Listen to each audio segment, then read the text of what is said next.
take a seat. You can hear me, I think. Do I have to talk louder? Okay? Okay. You are with many. Did we invite all of you? Where did it come from? I know some people sneaked in. We'll have to deal with that later. Okay. Welcome, all you beautiful, talented women. We're going to celebrate women talent. I'm glad you're here to do so. Tonight, this is organized by TechFems and FemCoders together as an activity, and we're hosted by Adevinta. And we're giving the floor to Adevinta to also welcome you and say a bit about the company.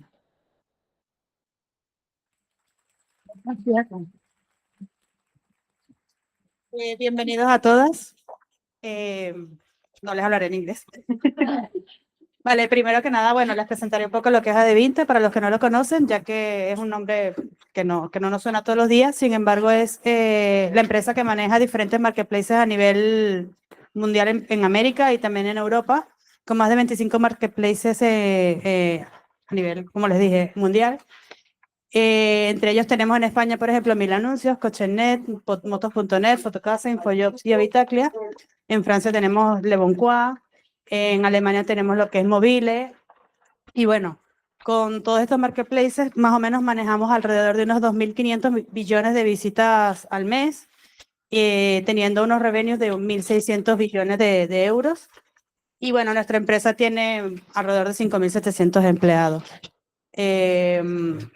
Como pueden ver aquí en mi camiseta tan linda, formo parte de la comunidad Women in Tech, que es una comunidad que está dentro de la empresa de Vinta bastante fuerte.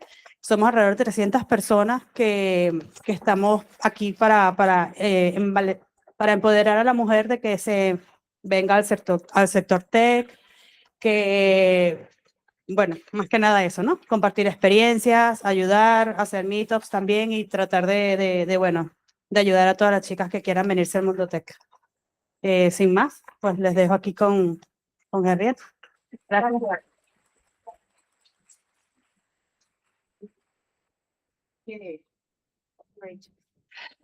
I want to say a little bit about TechFems.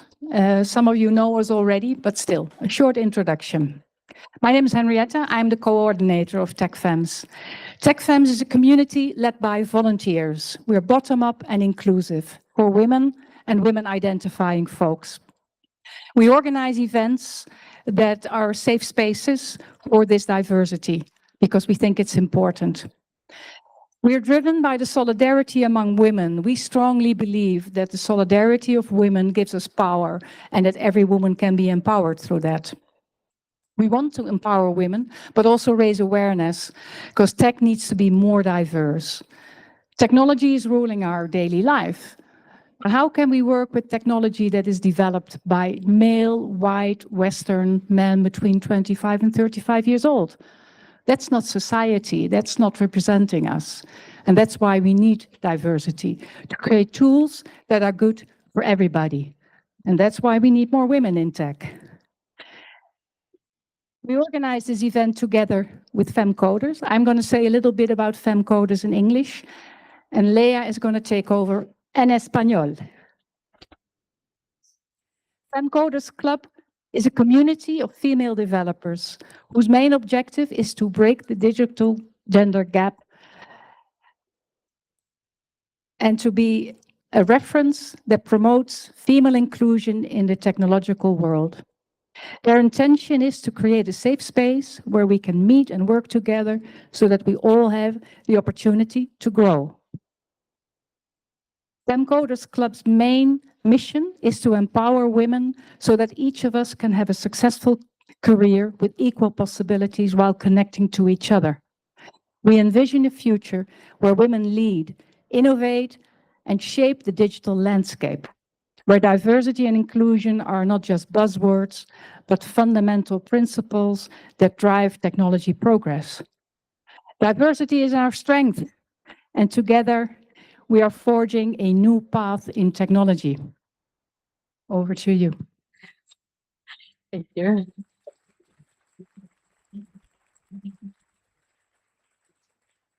Buenas. Bueno, bienvenidas a todas. Estamos súper contentas de que estén hoy todas juntas es nuestro momento de celebración, así que a disfrutarlo.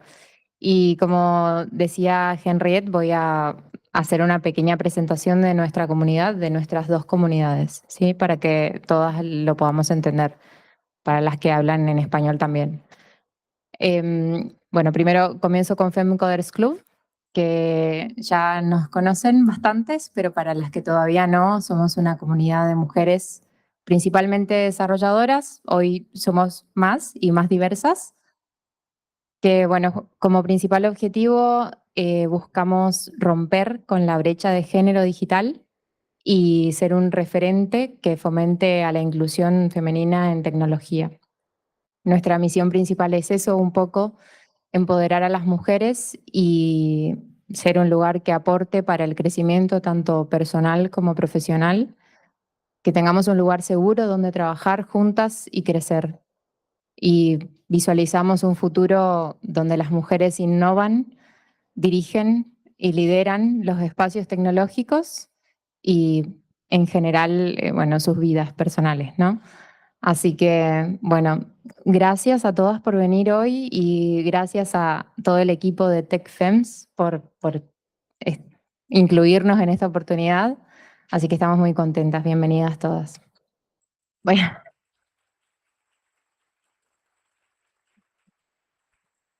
y voy a hacer un pequeño resumen, presentación de TechFems, que es un poco de lo que ya dijo Henriette.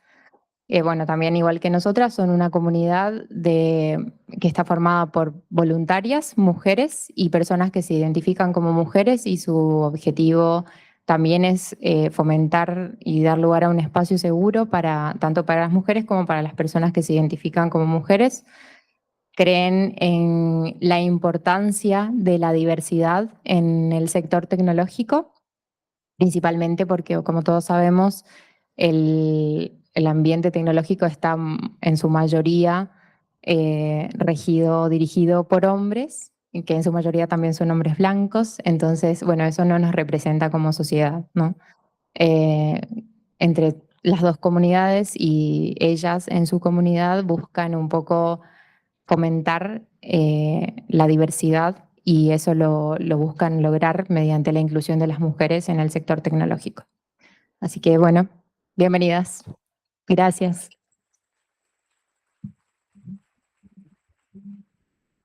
So the program for tonight is going to be as much as possible in 2 languages, but the explanation is going to be in English. I hope you forgive me.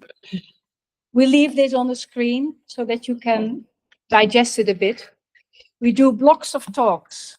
We have a block of 2 Spanish talks, then we change groups, 2 English talks. That's what we do. The volunteers will help you move outside. If it's a block language that is not yours, you can move outside for the networking activity. And when we change, you come in again. Always walk on the right as much as possible, then we won't run into each other. It's not ideal, I know, but that's the way we can do it in 2 languages. This is the setup. First, the English speakers will go outside and the Spanish speakers will be here. You can come to the front if you like. And one thing has happened in the meantime, pizzas are here. So I propose that maybe grab some pizza before the first talk, and the people who go outside, grab some pizza and go outside. Is that okay? Yes. Any questions? Voy a decir lo mismo en español para las que no entendieron. El programa está acá, está en inglés. La idea es que bueno, todas las charlas se van a dar en inglés y en español. Vamos a empezar con la parte en español. Así que las que se quieran quedar a escuchar la charla en español, bueno, se pueden quedar y el resto puede ir afuera. Hay actividades para que se conozcan y para hacer un poquito de networking. En el mientras tanto se van a dar 2 charlas, primero en español y luego la gente que está acá adentro va a pasar afuera para hacer las mismas actividades y vienen desde afuera las que hablan en inglés para escuchar las 2 charlas en inglés. Y después volvemos a hacer lo mismo 2 veces más, ¿sí? Ahora hay pizzas, así que pueden agarrar, tanto se queden adentro como salgan afuera, agarran una porción de lo que quieran y arrancamos. ¿Se entiende?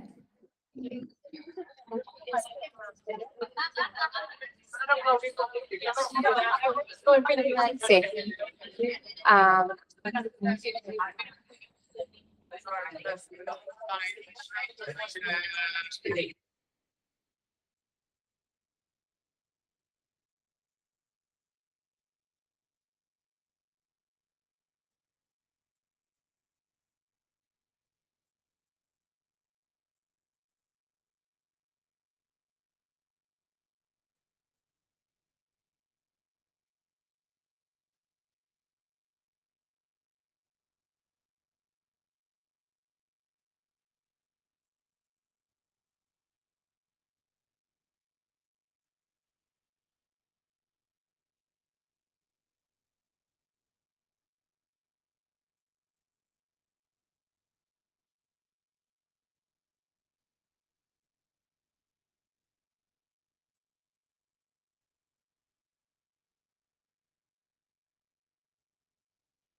English speakers, I know it's cozy here and everybody loves you and the pizza is here, but once you've grabbed some food and drinks, can you go outside for the networking activity?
¿Vale? ¿Me oís bien, no? Pues, como podéis ver, soy científica de datos y lo que a mí más me gusta del tema del científico de datos es el hecho de que da igual de qué sector vengas, que todos los sectores tienen datos. O sea, siempre vas a necesitar a alguien que trate esos datos. Además de que un científico de datos es prácticamente el investigador de aquí te damos unos datos que hemos generado a montones, pero a la gente no le da valor.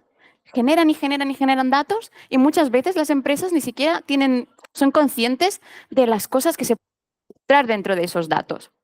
Entonces esa es la parte emocionante de ser científico de datos. Pero yo de estudios, yo soy química. Yo estudié la carrera de química y en mi último año de carrera mi hermana tenía que hacer un proyecto y necesitaba la visión de un químico. Yo, vale, bueno, a ver, dime qué quieres. Y el proyecto ella trabajaba para una empresa de drones y los drones sobrevolaban campos y decía, yo quiero intentar encontrar una relación entre los datos químicos de las hojas con los datos del dron. Digo, vale, bueno, vamos a ver qué podemos hacer. Y en vez de solo pedirme la parte química, dice, vale, aprende R y así me ayudas. Y yo me puse en un curso gratis de Coursera, aprendí R y me encantó. Digo, anda, por si me gusta programar. Entonces ya, después de hacer ese trabajo, digo, pues me hago un máster de computación. Claro, me equivoqué de máster porque acabé en un máster de computación, pero de la Facultad de Química. Así que básicamente lo que hacíamos era simular moléculas dentro de cajas y ver qué interacciones tenían. Programar, me enseñaron Fortran 95, que ya ves tú que no lo usa nadie, solo en el mundo académico. Y un poquito de Python porque les dijeron que tenían que enseñar un poco de Python. A mí Python también me gustó mucho y digo, pues voy a aprender Python en Codecademy. Pues sale. Pero gracias a todo eso, viendo que lo que a mí me gustaba, pues cuando en la facultad te hicieron un speed networking, dije, bueno, para hacer prácticas de cualquier cosa, pues ya tiro, ¿no? De total, empresa química, ya encontraré algo. Y justamente la empresa para la que trabajo yo ahora, les interesaba tener a alguien que supiera programar.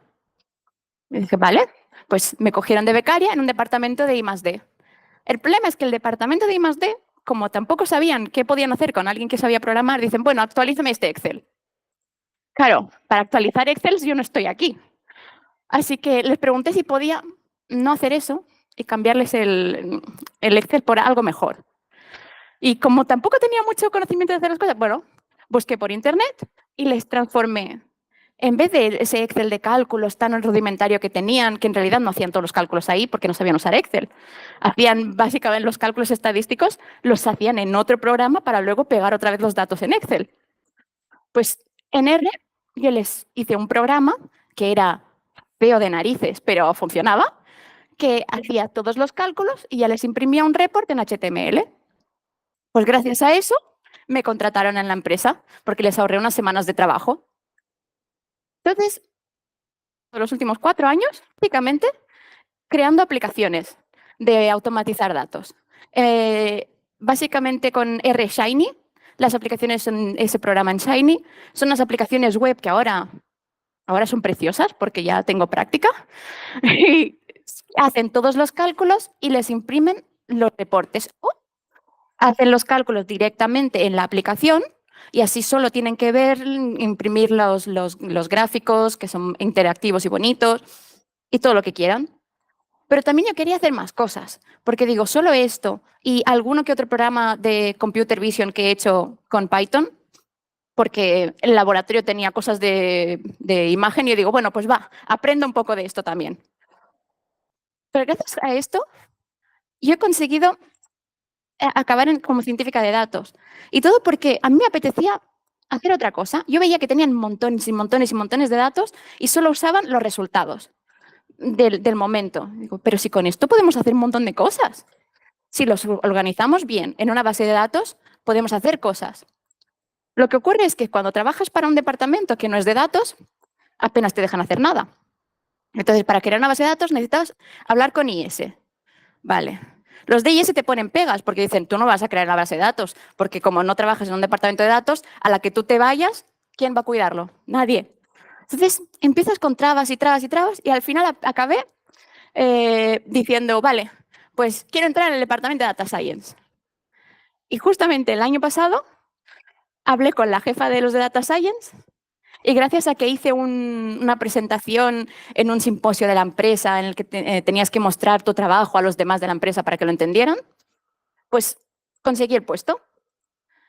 Y entonces, ahora la parte emocionante de los datos es, en ese departamento ya tienen un montón de bases de datos creadas y tienen sus métodos para crear modelos predictivos. Y esa parte es realmente bonita, porque al principio ves unos datos, montones de datos químicos que no entiendes nada, te agobias, dices, ¿qué hago yo con esto? Pero poco a poco vas viendo cómo lo tienen todo bien estructurado, te van enseñando cómo hacer las cosas poco a poco, porque ya se da por entendido que aunque seas una persona que ha estudiado Data Science, que mis compañeros son todos estadísticas y matemáticas, cuando llegan ahí, dicen, Dios mío, hay tantos datos que al principio te agobias. Da igual que hayas hecho la carrera, da igual que hayas hecho un máster de esto, al principio te agobias porque los datos reales son algo más complicado que los que haces en un tutorial. Pero esa es la parte bonita, entonces, que siempre en la empresa te apoyan y te enseñan y ayudan a que tú puedas ir adelante, porque claro, lo que ellos quieren es que tú tengas éxito porque así ellos tienen éxito. Entonces, de verdad que si a alguna os gusta la idea de los datos, está muy bien ser científico de datos.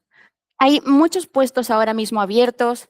Yo, por ejemplo, trabajo full remote, así que es una cosa bastante cómoda por si tienes familia y quieres compaginártelo. Entonces, es algo también emocionante de hacer. Así que si alguien sí que se quiere animar, yo os lo recomiendo 100%. Gracias.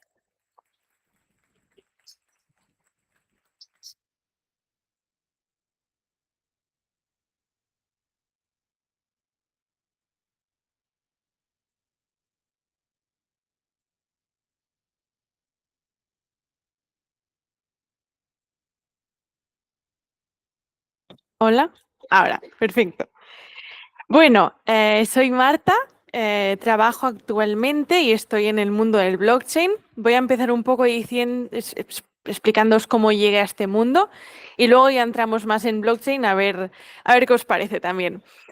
Empecé con la programación desde que era pequeñita y miraba un poco todos los mundos de frontend, backend, databases, un poco de todo. Y empecé a programar, que si un proyecto, que si otro. Luego, en cuanto a estudios, empecé Computer Science, ingeniería informática, y me gustó, pero soy una persona muy autodidacta en todo, especialmente en la programación, como supongo que un poco todas somos.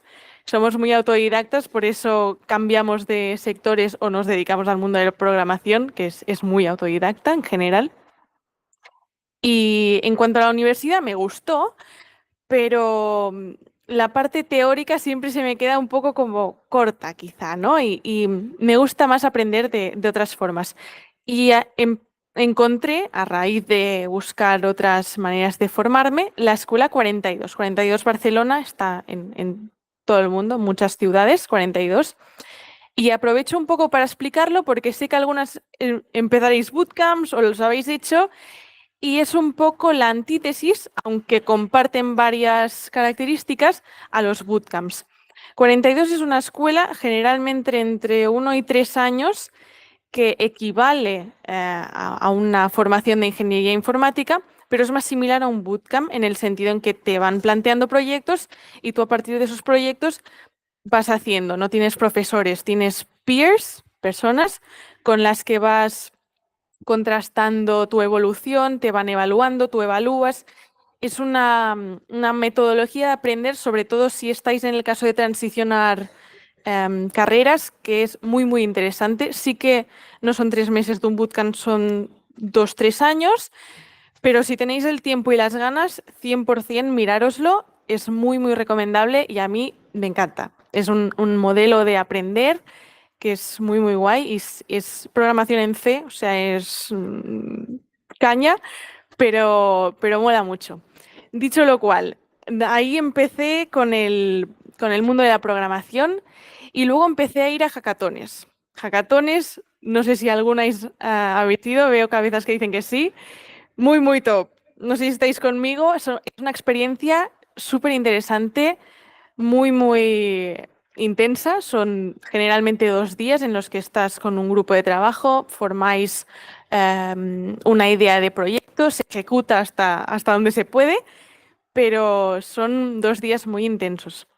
Entonces, fue en una de estas hackatones que empecé en el mundo blockchain en cuanto a programación. Me gusta mucho la parte financiera, entonces ya en sus inicios del cripto y blockchain ya me había metido un poco, pero más en temas de inversión, especulación, nada muy complejo.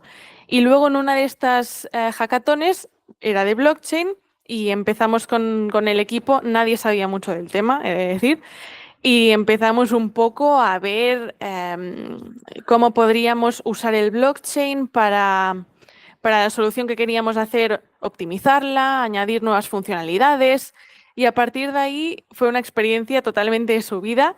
Me puse en muchos proyectos de blockchain a ayudar. Al final tampoco sabía muy bien qué era, pero también siguiendo la parte esta autodidacta, me puse mucho a cursos, YouTubes, vídeos, de todo, ¿no? Aprender y absorber mucho el ecosistema blockchain, que hago hincapié en decir que es un ecosistema muy amable en el sentido de personas que quieran acercarse a él.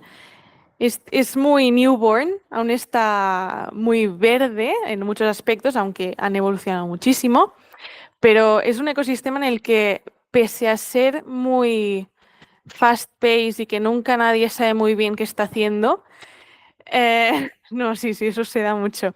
Em, Vas evolucionando con el ecosistema, vas evolucionando con las personas que están en el ecosistema y siempre están abiertos generalmente tanto startups, proyectos, empresas, a que vayas allí, aprendas y formes parte de eso. Siguiendo un poco con mi trayectoria, yo empecé en formando proyectos de manera más esporádica, pues ayudando en cosas, aprendiendo, y luego ya en una startup en la que estoy ahora, en la que estamos desarrollando un programa de loyalty para centros comerciales, hostelería y tiendas en sí.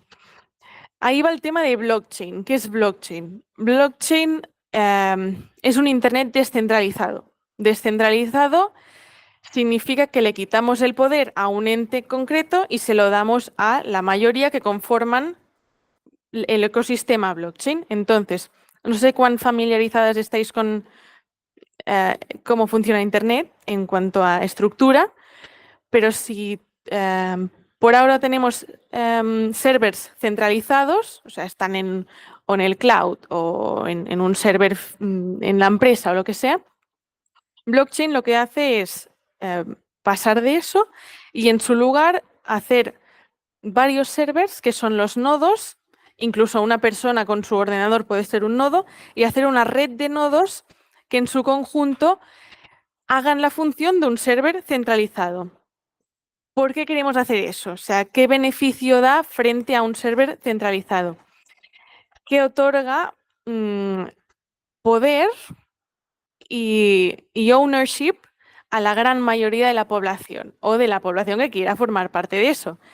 Entonces, la parte que yo entiendo que es más poderosa, aunque blockchain tiene muchos beneficios o muchas genialidades en muchos aspectos tecnológicos y morales, éticos, ahí hay mucho que decir también, pero y volviendo un poco quizá a la startup, el loyalty lo que queremos hacer es darle poder a los usuarios, en este caso de la app.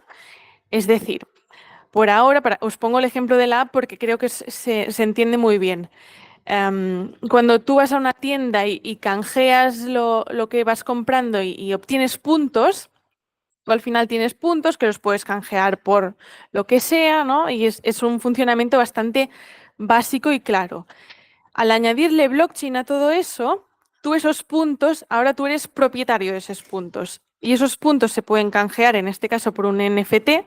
NFT, a grosso modo, sería un cromo, o sea, un cromo del que tú eres propietario. Un cromo que puede valer un monopatín, puede valer un café o puede valer un edificio entero.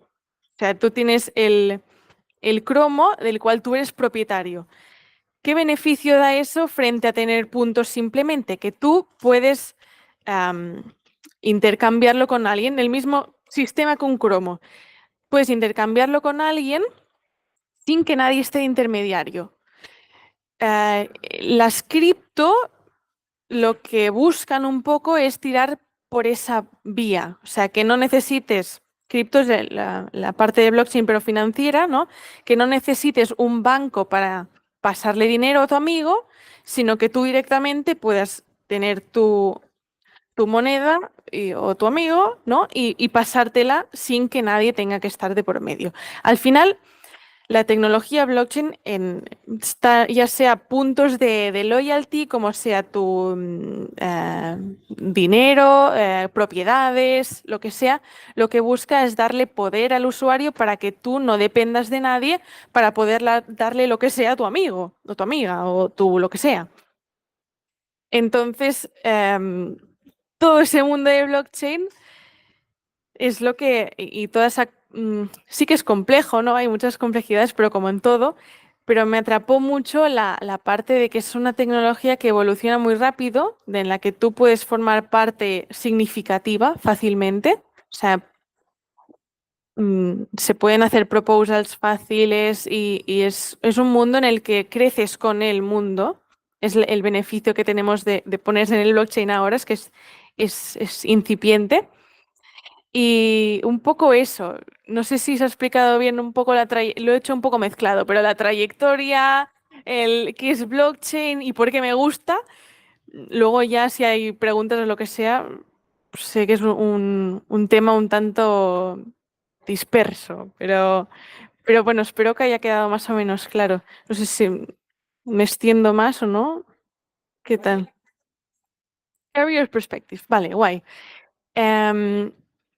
Al ser una tecnología así nueva, más o menos, si queréis tirar por la vía corporate, es más I más D, o sea, son más puestos de investigación, te dejan trabajar mucho te doy esto si lo estropeas, pues bueno, es más prueba-error. Pero yo he tirado más por la vía de startup. Creo que es muy interesante porque ves mucho de muchos mundos, o de muchos mundos dentro de las startups tecnológicas. Pero te deja mucho jugar, probar mucho. Bueno, eso ya si estáis en el mundo tecnológico ya lo sabéis. Es probar, romper cosas y luego arreglarlas, generalmente. Y con esto lo es especialmente, porque es ver que funciona, que ha salido nuevo, que no, pruebo esto, pruebo aquello, cómo puedo ligar los conceptos, cómo puedo aprovechar las cosas. Entonces, en tema carrera es fácil entrar, porque es eso, se busca mucho el talento de cualquier sector, o sea, al final hay mucha gente. Blockchain también por ser tan nuevo, la mayoría de gente que conforma el núcleo de la tecnología o bien viene de otras tecnologías o bien viene de otros sectores que se pueden beneficiar del blockchain o que diferentes perspectivas que son bienvenidas siempre para ver cómo se puede evolucionar todo. Entonces, es fácil entrar en cuanto a careers. Muchas startups que están saliendo ahora. En Barcelona es un ecosistema que está muy extendido y es fácil entrar por ahí. Y el mundo corporate es eso, o sea, no hay puestos tan definidos por ser tan nuevo, pero también es otra vía. Entonces, yo lo veo fácil. Si os gusta el mundo, desde luego, id a por él. Hay muchas vías para entrar. Hackatones yo lo recomiendo 100%. O sea, si podéis ir, aunque no sepáis nada del tema, id a ver el mundo, qué cuenta la gente, cómo interaccionan. es realmente una experiencia que recomiendo encarecidamente. O sea que si podéis, 100%. Y hasta aquí, bueno, si tenéis alguna pregunta luego o ahora, lo que sea.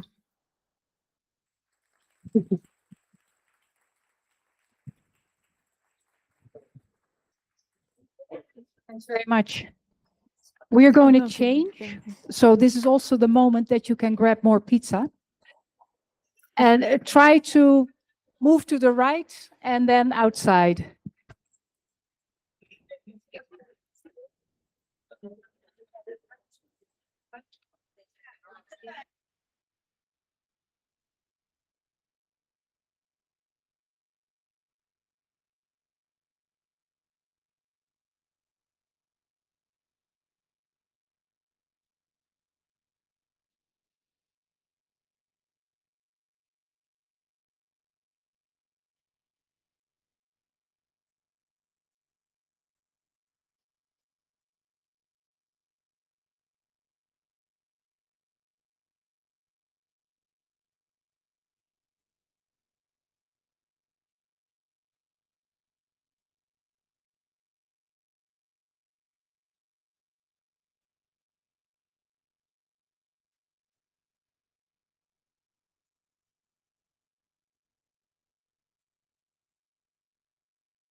the hotel bell, but it doesn't work anymore.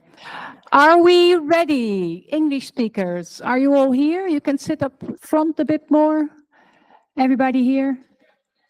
Good. Then we're going to continue. Érika is the first speaker.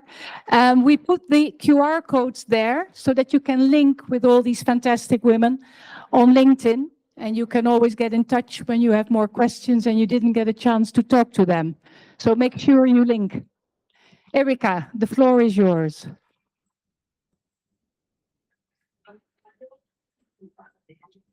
Okay. So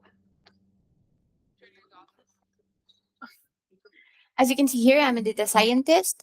What I like about the data sector is that it doesn't matter which business you come from, that every business has data and we can use this data for everything.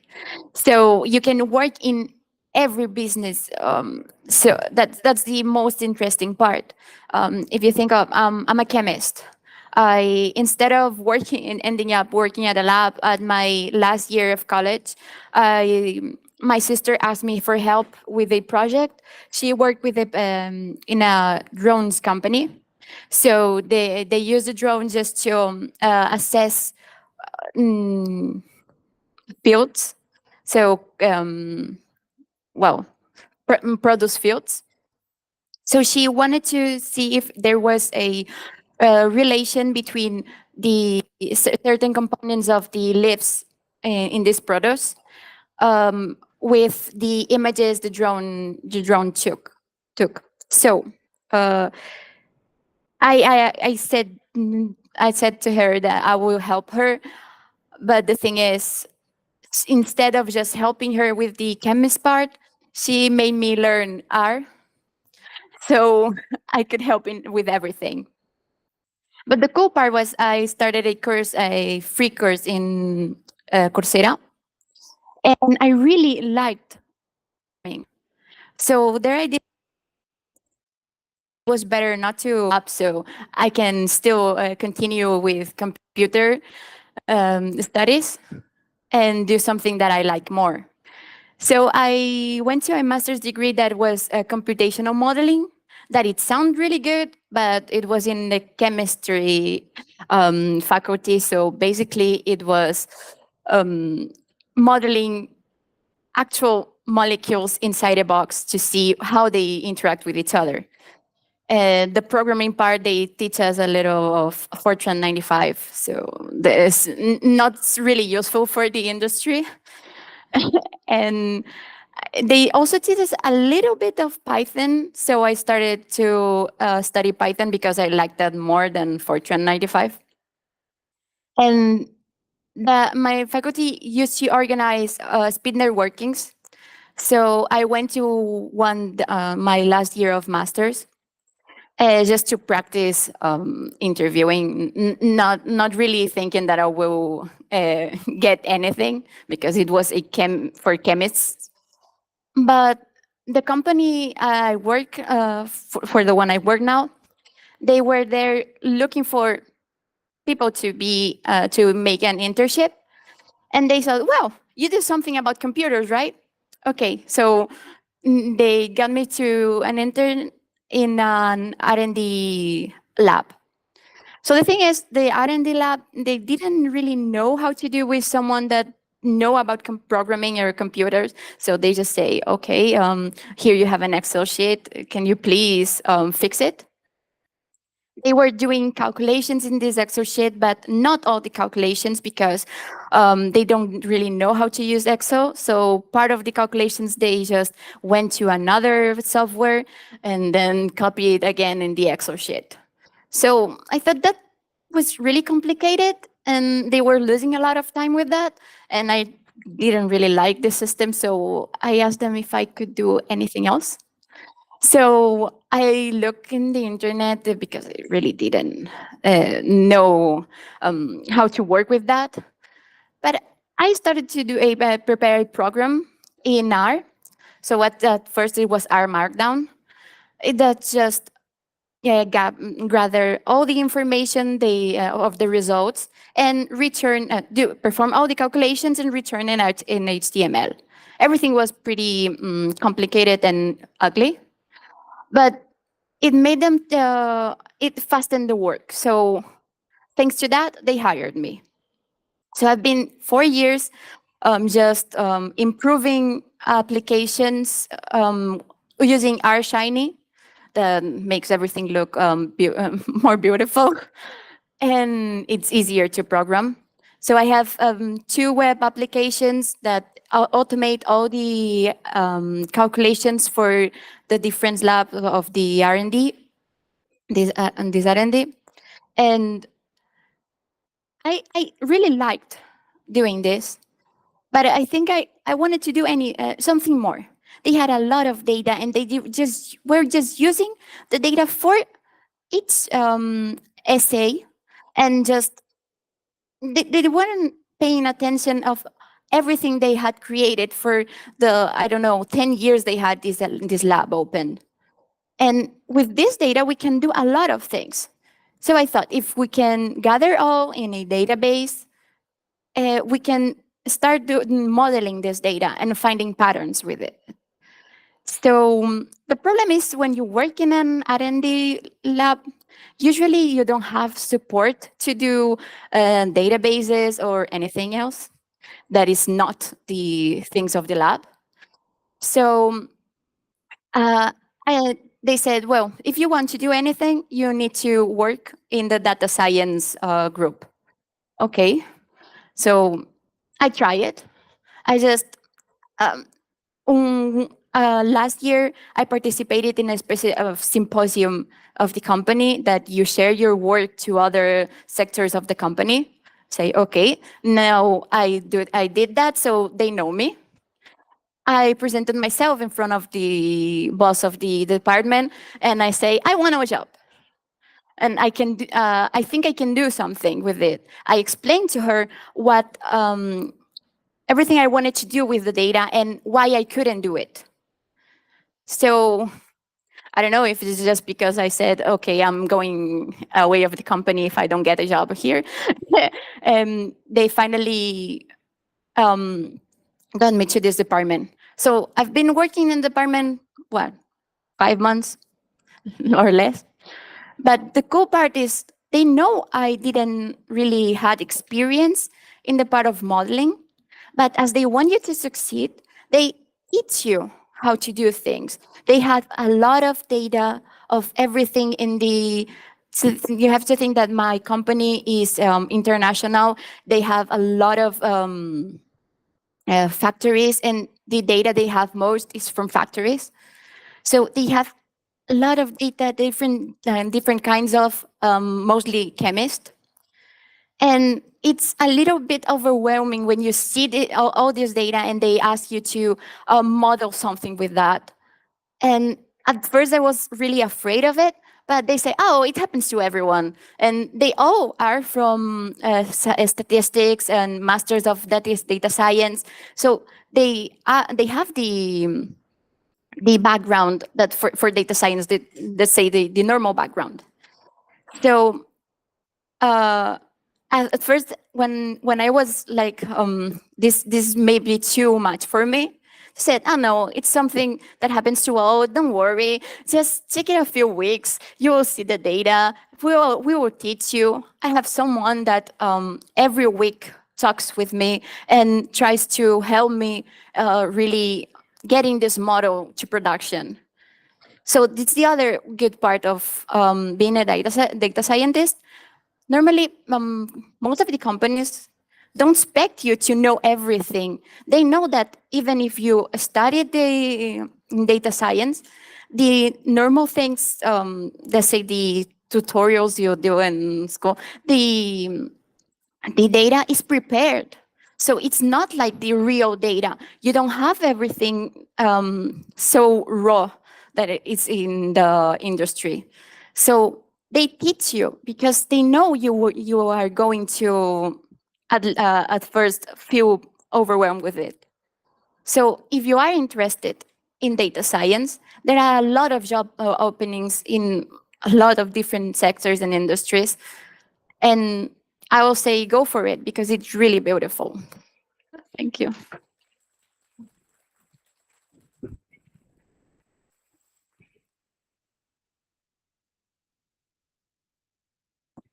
Hello. Does it work? Yeah? Does it? Okay, perfect. So hello, I'm Marta. I work in blockchain, and I will first explain how I got there, like how I'm now in blockchain, and then we can talk a little bit about what blockchain is and why it's so cool, and then about the job or career perspectives. So I started coding when I was young, just to have fun. And then I went on into doing a computer science degree, which was okay, but I didn't like a lot like how they taught us and how everything was done.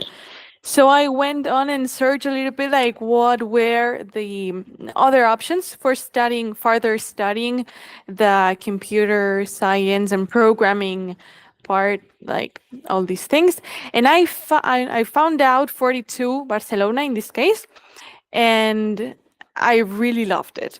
I will do a brief explanation of what it is because I know some of you are interested or have done boot camps, and I think it's really interesting to see how this type of schooling or learning compares to boot camps. So 42 Barcelona or 42 schools that are around the world, there are many around the world, have it's like it's similar in terms of subject and learning to a computer science degree, but it's more hands-on learning. You've got like 2 or 3 years in which you can do the whole program, and you don't have teachers, you have your peers, and you have projects. So you start from zero. They expect you no knowledge at all about programming, and you start doing projects that are evaluated by your peers. So it's like peer-to-peer learning, and you do the programs and you start learning. It's in C, so it's hardcore programming. But when you know C, you know everything. It's just like the basic programming language, which allows you to build everything up. So from there, I started going into events like this, and then I went to hackathons. That was the key part. I love hackathons. I encourage a lot. If you haven't done any, just go for it. Even if you feel like I don't know what to do, just go for it. I mean, there are many people that know a lot, but many people that don't know anything. So it's a great way to meet people that are in the industry, whatever industry you want to go in, and just build cool stuff. It's intense, but really cool experience. So it was in one of that hackathons that I went that just happened to be about blockchain. I knew blockchain because I like finance and investing, and when like blockchain and Bitcoin started to show up, I just sneak peeked that and had a little bit of an idea of what blockchain was, why was it interesting, that we will talk about that in a minute. And I just knew a little bit about that. But it wasn't until this hackathon that I meet again this world, and I went all in with that. So that was how I got into blockchain. From there on, I participated in some blockchain projects, ones that were developed after hackathons, ones that were already built, advising and all kind of jobs and works. And now I'm on a startup, blockchain based, that we do loyalty with blockchain. So instead of collecting just points, you own the points that then are exchanged into NFTs. NFTs are like the cards of blockchain, let's say, collective cards. And you own those cards or those rewards, and you can exchange them with other people, or you can redeem them, etc. Let's go back a little bit and explain the great vision of blockchain. We could be here 2 hours explaining that, but just a big view. Blockchain, what gives us that's better or different than the regular internet, let's say, or like the way in which we interact in the internet is that it's decentralized. What does that mean? That instead of having a server in the cloud or in your business or workspace, wherever, it's a net of nodes that are like mini servers. You can even be a node with your own computer. So you take part on that internet space or like net. So what allows that net to happen is to interact with other users without having a middleman in between. So in the case that you wanted to, you have an NFT that it's a card that can even have a coffee, a table, or a building, or whatever you want. An entire business can be an NFT. So many things there. It's a super creative world. It's really encouraging, that part.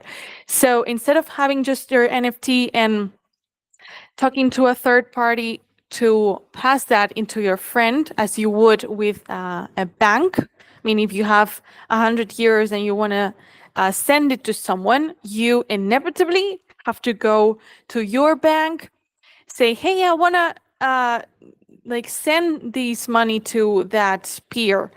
And they usually say, okay, let's do that. They take time, in some cases. In even some cases, depending on the transaction, they will either say no. And in the actual system, we depend on a middleman, or a third party. And that has worked because it's regulated and stuff. But blockchain, what allows us is to forget that part and just do the transaction with the other person.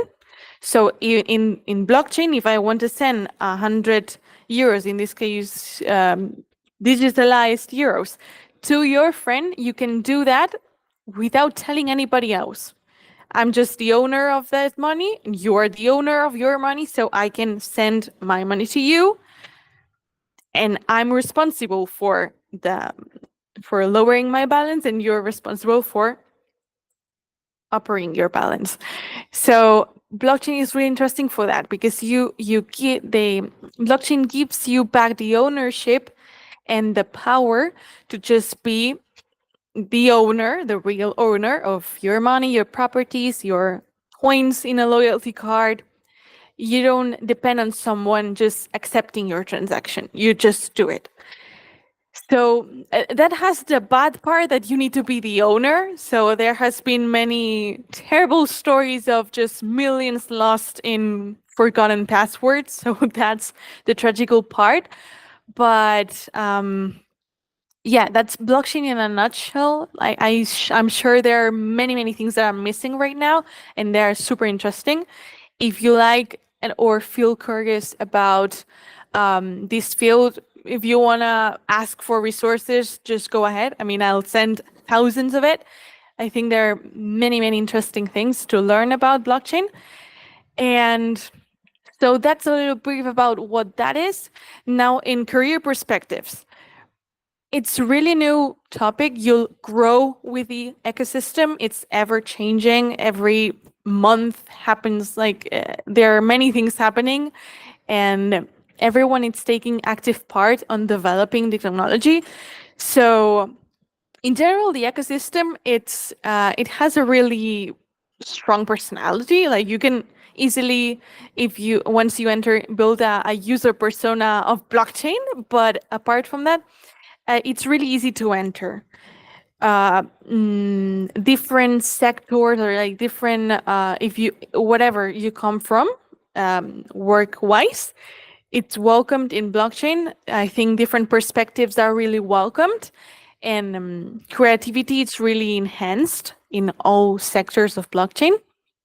And career-wise, you can either go the corporate route or the startup or small business route. I would encourage more the startup or small business route, just because you have more space to learn or to develop yourself. The corporate jobs are not really defined, because the technology is really new. Like, you don't have front end or back end gets really established. There are many research positions which are cool if you want to try stuff, and for big businesses that they have really good resources, which is cool. But I would encourage to go into startups or just build your projects and find people who can make that happen with you.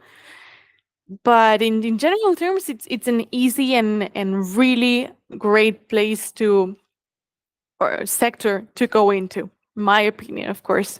You need to like the ecosystem, but that more or less.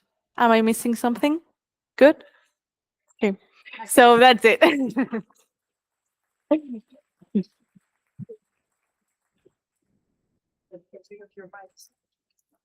So we're going to go onwards with 2 new speakers and also change the group again. So you can also get some drinks and maybe some more pizza.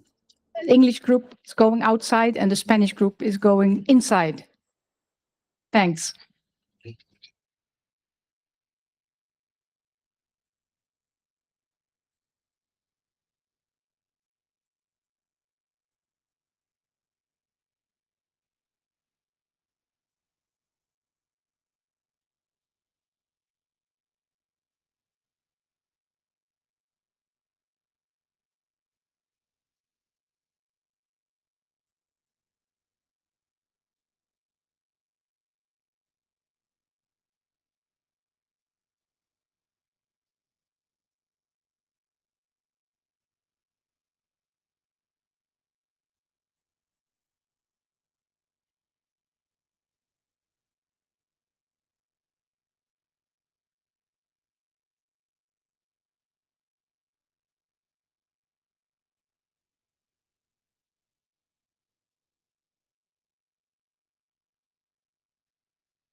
Però crec que primer va la Sara. Ui.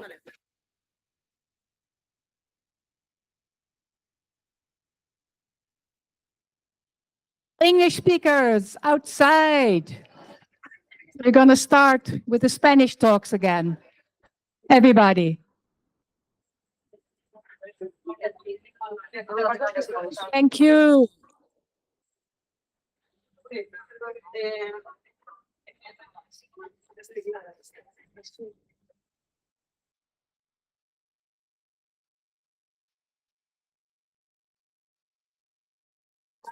Just the technical stuff, as always.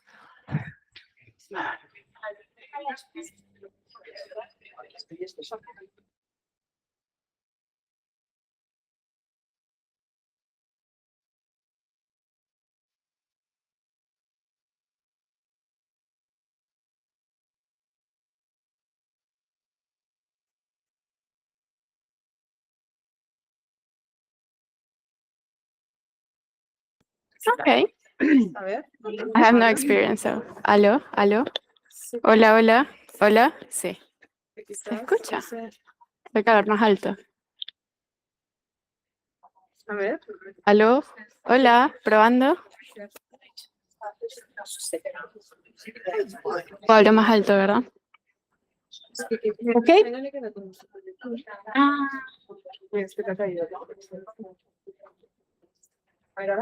¿Aló? Hola, hola. Sí, ahí. Mejoró.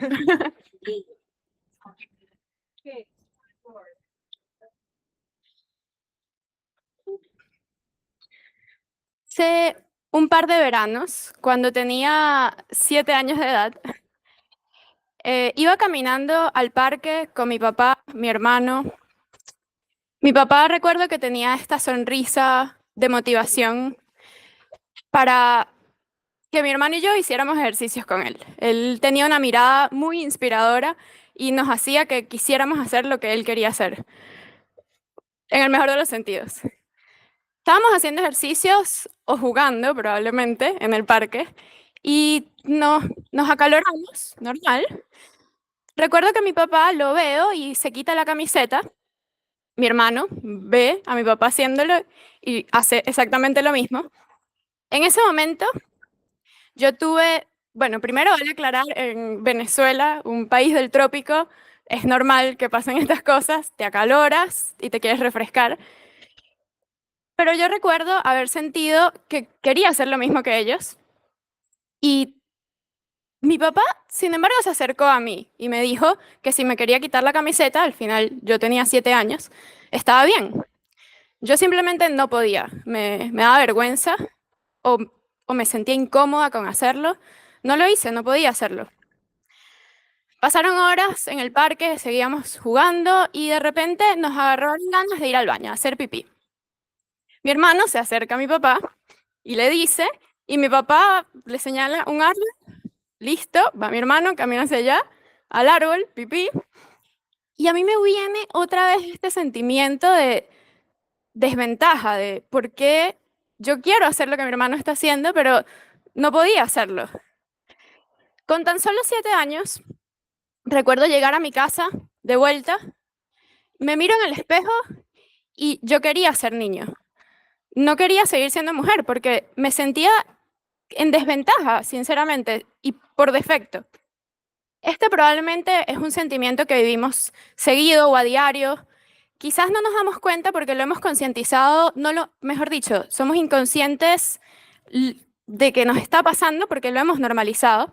Otras hemos sido más conscientes o con el tiempo lo hemos concientizado.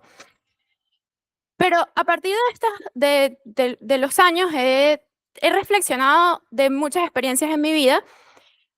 Una de estas es que quizás cuando escojo la carrera que estudié, comunicación no computación, lo hice por tratar de igualarme o sentir que tenía más poder sobre mí. Efectivamente, estudié licenciatura en computación en Venezuela y siguiendo por el mismo hilo, recuerdo que cuando decido irme por la rama de computación gráfica, en la facultad se decía hacer la rama más difícil. Recuerdo amigos, compañeros, que se sorprendían de que yo hubiese escogido computación gráfica y no la rama que escogía la mayoría de las mujeres, que en teoría eran las más fáciles. Y recuerdo que a mí esto me hizo sentir súper orgullosa de mí misma. Buenísimo, estoy estudiando lo más difícil, qué bien. Claro, con el tiempo uno reflexiona y realmente eso te genera una predisposición negativa, porque sientes que esa sorpresa que generó en la gente probablemente te hizo sentir con inseguridades a ti mismo en el momento de estudiar, de sentir que no eras capaz, que iba a estar muy difícil que lo lograras, porque era una sorpresa para alguien que tú estuvieses estudiando esto. Y probablemente este sentimiento lo tuvieron muchas mujeres que ni siquiera lo intentaron.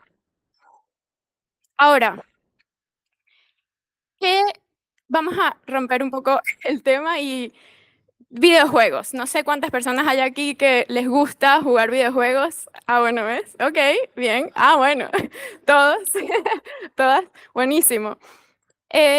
No sé qué videojuegos conocen. A ver, voy a mencionar clásico Super Mario. Sí, oh, juegos de plataformas, que va Mario corriendo, hongos, flores, polémico, ¿todo bien? Es un juego de Nintendo. A ver, seguro conocen FIFA, que si no lo jugaron, algún primo, hermano, o lo jugamos, claro. Por supuesto, es un juego de Electronic Arts, simulación del juego de fútbol. Está, no sé, The Sims, quizás lo conocen, claro, mi juego favorito, perfecto. También es un juego de Electronic Arts. Hay muchísimos juegos que probablemente ustedes conocen que yo no conozco y viceversa, pero a todos estos juegos están hechos por un grupo de personas que se esforzaron, que son artistas, diseñadores visuales, diseñadores de audio, compositores musicales, programadores que tratan con conocimientos matemáticos y físicos para lograr movimientos en el juego. Y yo tengo el placer y la alegría de formar parte de este grupo de gente. Ahora, ¿cómo entré en el mundo de los videojuegos? Vamos para atrás, cuando estoy estudiando computación y me voy por la rama de computación gráfica, llega un momento en que decides cuál va a ser tu tesis y tuve la conciencia de saber que probablemente lo que escogiera de tesis podía ser algo que me orientara hacia dónde quería ir profesionalmente. Entonces decidí hacer un videojuego. Fue mi primer videojuego completo que hice para mi tesis de grado. Era un oso panda al estilo de Super Mario, igual, un juego de plataforma. Luego perseguía a la policía, perdía vidas y estaba buscando vidas. Ese fue mi primer juego. Efectivamente, gracias a este juego que lo desarrollé en Unity, conseguí un trabajo para formar parte del equipo de desarrollo de mi primer juego AAA. Estuve trabajando con Electronic Arts, desarrollé videojuego NHL, que es, al igual que FIFA, Electronic Arts es la empresa de FIFA, de Sims, y NHL es de hockey sobre hielo de la liga, al igual que FIFA es de fútbol, NHL es esto. Estuve 3 años en la empresa, participé en NHL 20, 21 y 22, salen todos los años, al igual que FIFA. Y luego de esto tuve la oportunidad de estar en la empresa en la que estoy actualmente, Nimble, participando en el juego de estrategia Star Trek Infinite, que salió el año pasado, basado en la saga de Star Trek. Trabajamos con Paramount.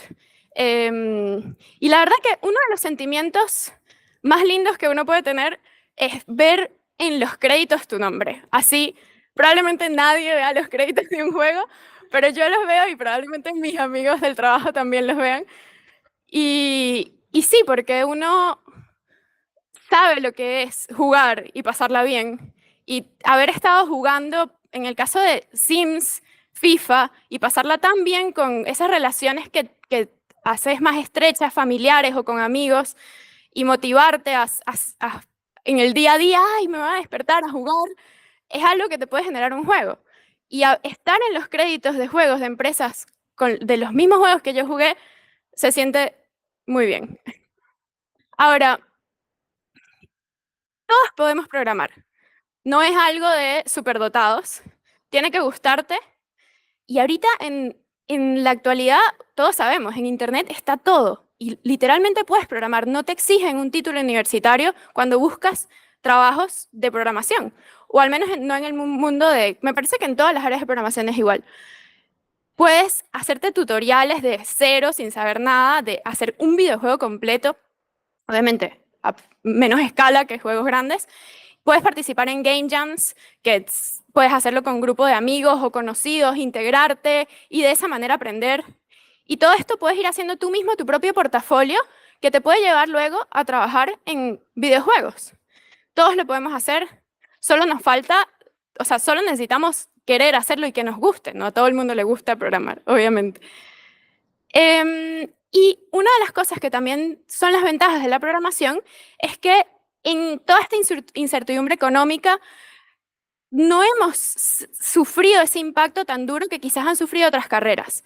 Esto es muy bueno saberlo porque, primero, si pierdes el trabajo, que no es el primer trabajo que se va a ver impactado, probablemente tienes más oportunidades de conseguir rápidamente uno nuevo y la industria tecnológica sigue aumentando. Lo que sí es verdad es que a lo largo de mi carrera o de mi vida me he visto rodeada de la mayoría de la gente siendo hombres, desarrolladores. Digamos, mi primer trabajo como programadora de videojuegos en la oficina éramos 50 personas y solo 5 mujeres. Y esto es así, realmente el equipo, o sea, este espacio de trabajo, yo entraba y era puros hombres y 5 mujeres. Quizás para mí no tenía ese impacto directo porque yo venía acostumbrada de una universidad, de una carrera donde estaba rodeada de hombres. Al mismo tiempo, en mi familia tenía muchos primos hombres y yo era la única niña y no era consciente del impacto que esto tenía en mí. Sin embargo, con el tiempo fui reflexionando de cómo me impactaba. Y yo recuerdo que realmente mi forma de vestir tenía que ser diferente para yo sentirme cómoda al ir a trabajar. No quería sentirme observada mientras trabajaba. También a veces te empiezan a surgir dudas si la posición de trabajo que estás teniendo en realidad es por tus capacidades, tu potencial, o porque quizás hay alguien que tiene otra intención. Y también si tu posición de trabajo realmente es por lo buena que eres o porque la empresa tiene que llenar un número de cuántas mujeres hay.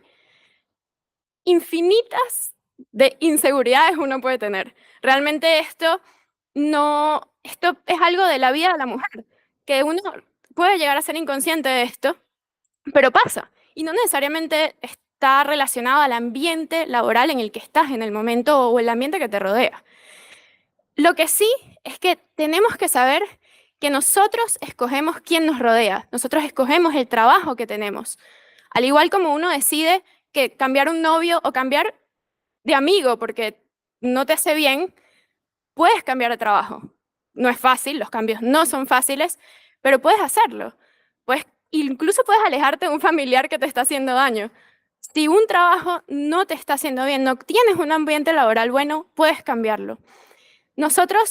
Yo me he dado cuenta en mi experiencia que ahorita hay un manejo de las empresas que cuidan mucho la salud mental. Esto es importante que lo sepamos. Hay empresas, o en mi experiencia, que les importa cómo te sientes y tienes que comunicar si no te sientes bien y ellos tratan de hacer cambios en pro de esto. Pero también podemos conseguir grandes amigos en el trabajo, incluso con estas diferencias de género, de muchos hombres, pocas mujeres. Yo he hecho los mejores amigos, personas que admiro a profundidad, compañeros que me dan ganas de seguir yendo a trabajar, y estas personas existen y por eso es importante escoger sentirse así. Para terminar, yo viví en Argentina, ahora vivo en España, soy de Venezuela y siento que esto me ha dado la posibilidad de ampliar mis perspectivas, empatizar mejor, y siento que muchos hombres y mujeres no somos conscientes de este desequilibrio que ocurre, y no porque no queramos, sino quizás porque no tuvimos al lado a alguien que nos contara sus experiencias de cómo se sentía, que esto no nos quita responsabilidad alguna, obviamente, pero al punto que voy es que hay que comunicarlo, hay que comunicarse cómo uno se siente, porque de manera constructiva, porque al final este quizás es nuestro granito de arena que podemos aportar para la reflexión y el cambio. Muchas gracias. Mi nombre es Sara Dresden y está mi LinkedIn. Gracias.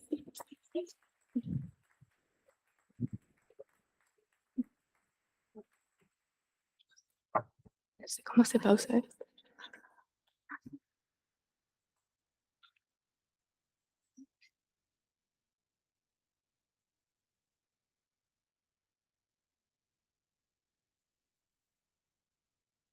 ¿Se me oye? ¿Hola? Sí. Vale, perfecto. Bueno, buenas noches ya a todos, todas, más bien. Soy Carmen, trabajo desde hace unos cuantos años en el sector de data, específicamente en data science. Os cuento un poquito mi historia y después entramos un poquito a hablar más de data science, machine learning, inteligencia artificial, todos estos está muy de moda, ¿no? Todo el mundo sabe ChatGPT y todas estas cosas. Estudié física en su momento, hace unos cuantos años, porque quería entender cómo funcionaban las cosas. Yo tenía mucha curiosidad por saber el por qué la Tierra era como era, por qué las cosas eran como eran. Entonces, yo quería saber el porqué de las cosas. Hice la carrera y siempre he tenido la necesidad un poco de ir hacia adelante, ¿no? De proyectar hacia adelante y decir, vale, pero ¿qué es lo siguiente? ¿Hacia dónde voy? Muchas veces no lo podemos saber, eso también es importante. Una de las lecciones de la vida que he aprendido es que no siempre tienes que tener un camino definidísimo, porque la vida da muchas vueltas. Como quería saber el por qué, mi tendencia natural fue seguir en el mundo de la investigación. Acabé la carrera, hice un máster, hice una tesis doctoral. Lo tenía clarísimo. Yo quería entender el mundo, quería saber, quería conocer, tener respuestas. Mientras estaba haciendo la tesis, una de las cosas que me di cuenta, yo hice la tesis en temas de oceanografía, ¿no? De grandes preguntas, cómo el océano afecta a la atmósfera en tiempos de escalas glaciales. Fascinante. Pero ¿esto qué aportaba? O sea, ¿a quién le importa esto? A ver, sí, es muy interesante el cambio climático, pero lo que pasaba hace 800.000 años, hombre, pues es poco relevante ahora, el día de hoy, ¿para qué nos vamos a engañar? Y yo tenía esa sensación de decir, ostras, pues que a mí me gusta esto, pero es que no tengo impacto. No estoy impactando en nada. No estoy, o sea, sí, estoy contribuyendo al conocimiento general del mundo, pero yo necesitaba algo más, ¿no? Y me di cuenta que lo que realmente me apasionaba era los datos, contar historias con los datos, hacer modelos matemáticos que pudieran predecir cosas, que pudieran explicar historias, contar esas historias y que esas historias tuvieran un impacto en algún sitio, que realmente importaran. Y lo que pasó entonces es que, hablando con amigos, con compañeros, ¿no? Ostras, es que no sé qué voy a hacer, porque hacer un postdoc. Y llegó un momento que fue oye, ¿ya has oído hablar de esto que dicen ahora que hay data science? ¿Pero qué es esto de data science? Hostia, no tengo ni idea. Pero, no lo sé. Bueno, vamos a ver. Era un momento en que data science no se conocía todavía, era muy inicial, pero sí que me empezó a interesar. Con lo cual decidí, una vez acabada la tesis, hacer el salto hacia el mundo empresarial, hacia la industria. Desde entonces han pasado pues más de 8 años, unos cuantos más, de hecho, unos cuantos años. He pasado por diferentes empresas. El salto lo hice empezando por una consultora, Eurecat, es el Centro Tecnológico de Cataluña, donde era un punto entremedio. Vale, sí, tenemos proyectos con la industria y por tanto ya era un paso hacia la industria, pero también hacemos un poco de investigación y pues puedes ir a alguna conferencia, puedes hacer algún paper, algún artículo. Fue un poco como punto de transición. Y el estar en una consultora que era más centrada en tema público, en proyectos públicos y así, también me ayudó a tener una visión muy general de lo que son el mundo de los datos. Toqué tema de ingeniería, toqué tema de analítica, toqué tema de data science. Me dio un poco de perspectiva de decir, vale, espera, a mí quizás lo que más me gusta es esto. Ok. Yo nunca he tenido formación pura en programación. No he hecho ningún bootcamp, no he hecho ningún curso, no tengo una ingeniería industrial ni informática ni nada por el estilo. Yo he aprendido a programar porque lo he necesitado. Así de sencillo. ¿Escribo el código más limpio del mundo? No. Y no tengo ningún problema en admitirlo. Pero sé lo que hace el código y lo puedo escribir. Pues, al final, lo que importa es que funcione y que funcione bien y que sea óptimo. Yo he leído mucho. Yo soy una persona que leo mucho cada día. Yo tengo la necesidad de yo lo primero que hago por la mañana, es muy friki esto, pero yo me leo Medium. Yo me pongo ahí, me llega mi notificación de Medium y digo, pues mira qué artículos más interesantes. Pues no sé, son pequeños tips que a mí me han funcionado. La cuestión es que empecé con la industria, pasé por una consultoría donde me dio una visión muy amplia de muchas cosas, a un nivel muy superficial, muy poquito, pequeños puntos, pero me ayudó a tener esa idea general de lo que quería hacer. Y después ya me especialicé. Yo sabía que lo que realmente quería era aportar impacto, y para aportar impacto real necesitaba estar dentro de una única empresa, donde no me quedara en la superficie rascando. En consultoría haces un proyecto de 3 meses para aquí, y los siguientes 3 meses te vas allá, y cuando empiezas a entender de qué va la empresa, no, ya se te acaba el tiempo, te tienes que largar. Yo quería saber más, yo quería entrar en profundidad, poder aportar valor con los datos. Entré en Mango, en sector retail, donde uno de los proyectos más importantes que hice fue optimizar los precios durante el periodo de rebajas para todo Mango internacional. Fue un proyecto enorme a nivel de complejidad, con Big Data, con una nueva infraestructura, implicando a muchos departamentos distintos, con algunos modelos que no se habían hecho hasta entonces. La verdad es que me aportó muchísimo conocimiento. Es verdad que el mundo de retail es intenso, para que no vamos a engañar, es duro. Después pasé por otra empresa que lo que hacíamos era una plataforma de producción y distribución de contenido audiovisual, y tenían pues una serie de websites, y lo que hacían era, pues ahí el tema era que entré como data scientist, pero sí que es verdad que la empresa quizás no estaba preparada para hacer data science en aquel momento, y entonces estuve haciendo más pues ETLs, data engineering, modelaje de los propios datos, en fin, fue un aprendizaje también. Y hace 2 años y medio entré en Typeform. En Typeform, para que los que no hayáis oído hablar de la empresa, nos dedicamos a hacer formularios, a hacer recolección de datos mediante un software. Es un software as a service, y nuestra idea es, pues eso, ayudar a nuestros clientes a que puedan recopilar datos de sus clientes. Por tanto, es B2B, business to business. En Typeform entré como data scientist, es decir, yo entré como individual contributor. Typeform ha sufrido diferentes cambios a lo largo del tiempo, pero eventualmente lo que ha pasado es que ahora mismo tenemos un equipo suficientemente pequeño como... Empezamos siendo un equipo de data muy grande, y ahora hemos reducido para ser un equipo que sea capaz de dar el suficiente servicio al negocio sin crear caos. Vamos a decirlo así. Entré como individual contributor, y al cabo de poquitos meses promocioné a ser manager de un equipo muy pequeñito de Machine Learning. Y ahora entraremos qué es esto de Machine Learning, que suena también súper cool y súper interesante. No hemos inventado nada nuevo. El Machine Learning hace 40 años tranquilamente que existe. Empecé como manager del equipo. Al cabo de poco tiempo, también debido a las estructuraciones y también pues debido a mis ganas, a mí todo, empecé a promocionar, y ahora mismo estoy como manager de los equipos de Data Analytics y de Data Science.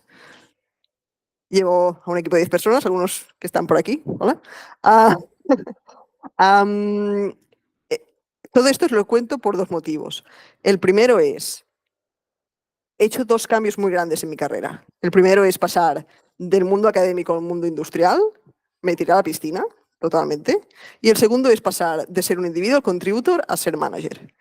No tiene nada que ver. Nada. Mis días son meetings, personas.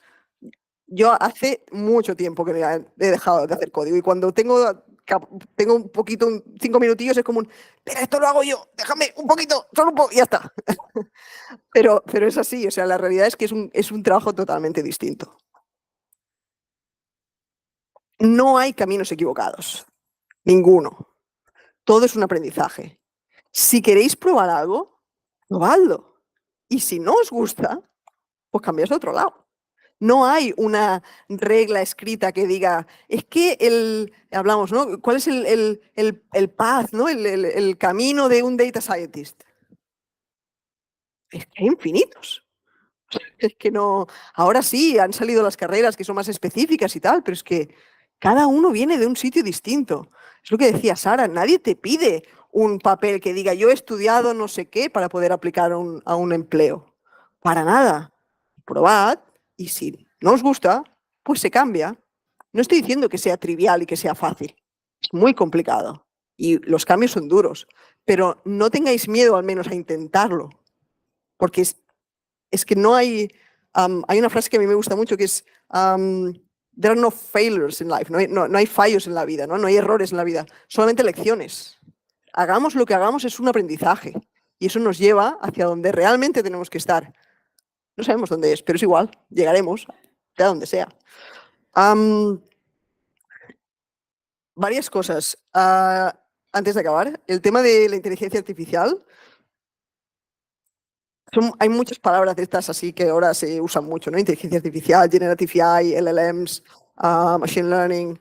En realidad todo quiere decir aprendizaje automático. Significa que una máquina aprende de una serie de datos que tú le das y hace algo de forma más o menos autónoma, pero en base a eso que tú le estás enseñando. No es nada distinto. Antes, cuando estábamos fuera, comentábamos, ¿no? Ostras, es que ahora, ¿no? La inteligencia artificial ha avanzado mucho, es verdad, pero es que la tenemos en el día a día. Cada vez que abrís el móvil y miráis y el reconocimiento automático te enseña la cara, esto ya es inteligencia artificial y llevamos unos cuantos años con todo esto, no es nada nuevo. Lo que pasa es que ahora se ha democratizado. Si tenéis preguntas, si tenéis cosas, por favor, después o ahora o cuando sea, ningún problema. Sí que me gustaría hacer un pequeño inciso. Yo soy una de las personas que contrata. Yo soy una de las personas que tengo posiciones y tengo que contratar. Yo no contrato por hard skills. Yo no miro si alguien tiene 3,5 años de experiencia programando. A mí me da igual. O sea, a mí esto es que no me puede importar más. Yo lo que busco es pasión, son ganas. Es conocimiento también, evidentemente. No significa que pueda permitirme el lujo de enseñar desde cero a alguien. Al final, una empresa es una inversión que tú haces que la empresa hace. No hay más. ¿Qué es esta inversión? ¿Vosotros en qué invertís en la empresa? ¿Invertís con vuestro tiempo? ¿Con vuestro esfuerzo? Pasamos más tiempo trabajando que con nuestra familia. O sea, es una inversión enorme de esfuerzo. Pero esto es una inversión que hacemos. ¿Y qué tenemos a cambio? Dinero. Siempre está bien ganar algo para poder vivir.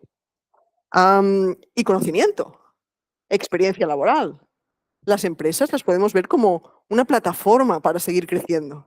Ostras, yo estoy aquí ahora, pero porque me interesa aprender esto, pero mañana esto me permitirá poder ir al siguiente paso. Es importante tener conocimientos, evidentemente, pero no es necesario cumplir al dedillo todas las cosas que te ponen en una job description. Aplicar. Si veis una posición que os interesa, aplicar. Ahora, no sirve de nada, y esto ya es una opinión totalmente personal, pero para mí no sirve de nada hacer easy apply en LinkedIn a 200 millones de aplicaciones. Porque no estás aportando nada. Yo en agosto, en verano, abrí 2 posiciones, una de Machine Learning Engineer y una de Data Scientist. En 2 días tenía 350 currículums encima de mi mesa. Pues los miré uno por uno, porque le dedico el tiempo. Pero si puedes tener alguna manera, si podéis tener una manera de hacer que vuestro currículum sobresalga, busca conexiones, busca network, habla con gente, preséntate, pon una carta de recomendación, pon una carta de presentación, muévete, pon esfuerzo también. Porque si realmente te interesa esa empresa, demuéstralo. No me sirve que me lleguen tropecientos currículums todos iguales. Eso no me resalta, esto no me dice nada de ti, no me dice nada de si realmente te interesa o no te interesa. Hay que intentar currárselo, como en todas partes. Esto no, nadie da, mi madre siempre dice, no dan duros a 4 pesetas, por lo mismo. ¿Qué más cosas? Quería comentaros también eso, ganas, pasión, interés, y con esto podéis llegar a lo que queráis. Que no es fácil, no, para que no vamos a engañar, es un mundo competitivo, cosas como son. No voy a decir, es súper sencillo, solo tenéis que creer y ya está. Esto no va así, esto no funciona así. Pero con ganas y con interés podéis resaltar delante de mucha gente. Y no hace falta tener todos y cada uno de los requisitos que ponen los job descriptions. De hecho, estamos tendiendo cada vez más a que no hayan números en los job descriptions. Yo no quiero saber si son 2, 3 o 4 años de experiencia. Yo voy a decir experiencia laboral en Python, en R, en no sé, Fortran 95 que decían antes. Pero al final es experiencia. Y esto es mucho, y aquí ligo mucho con un tema de género. A un hombre, y estoy siendo muy genérica, hablando de género muy genérica, pero es verdad, me voy a generalizar muchísimo, un hombre no necesita cumplir todos los requisitos para aplicar a un trabajo. Llevo un año trabajando, pero 5 años de experiencia, sí. Vamos a ponerlo así. Una mujer, si no tiene todos los requisitos, no vamos a aplicar. Bueno, pues quizás que apliquemos. Quizás que nos lo creamos un poco más. Cada vez más en los job descriptions estamos intentando quitar todos esos requisitos, hacerlo más genérico. ¿Para qué? Para incentivar a las mujeres. Al final, mujeres, ¿qué lo tenemos? Estamos. Es un tema también de que empezamos, es una carrera que, y esto es algo muy importante, tenerlo siempre presente, es una carrera que no empezamos todos desde la línea de salida. Nosotros empezamos 10 metros más para atrás, porque hay un sesgo inicial de cuando somos pequeñas, porque las carreras también están sesgadas, porque hay un techo de cristal, porque hay muchas cosas. Entonces, nosotros la carrera empezamos más atrás, pero también tenemos que aceptar que es así y poner de nuestra parte y poner granitos de arena para hacer que esa carrera llegue un día, nosotros no lo veremos, pero igual mis hijas lo verán, que empecemos desde el mismo punto.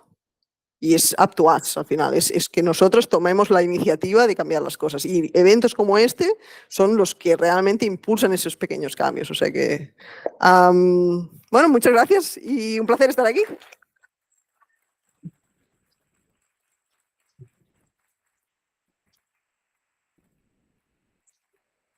So we'll change one more time. You can get a breath of fresh air, and we bring those stupid English speakers inside. Yay! Come on.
Take a seat and we'll continue with the last two talks.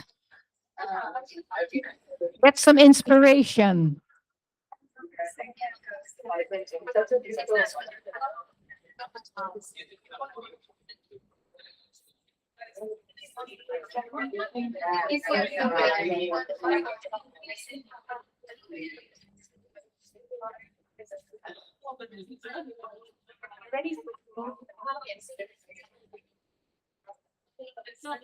My sweater. Carmen. It has like a clip here.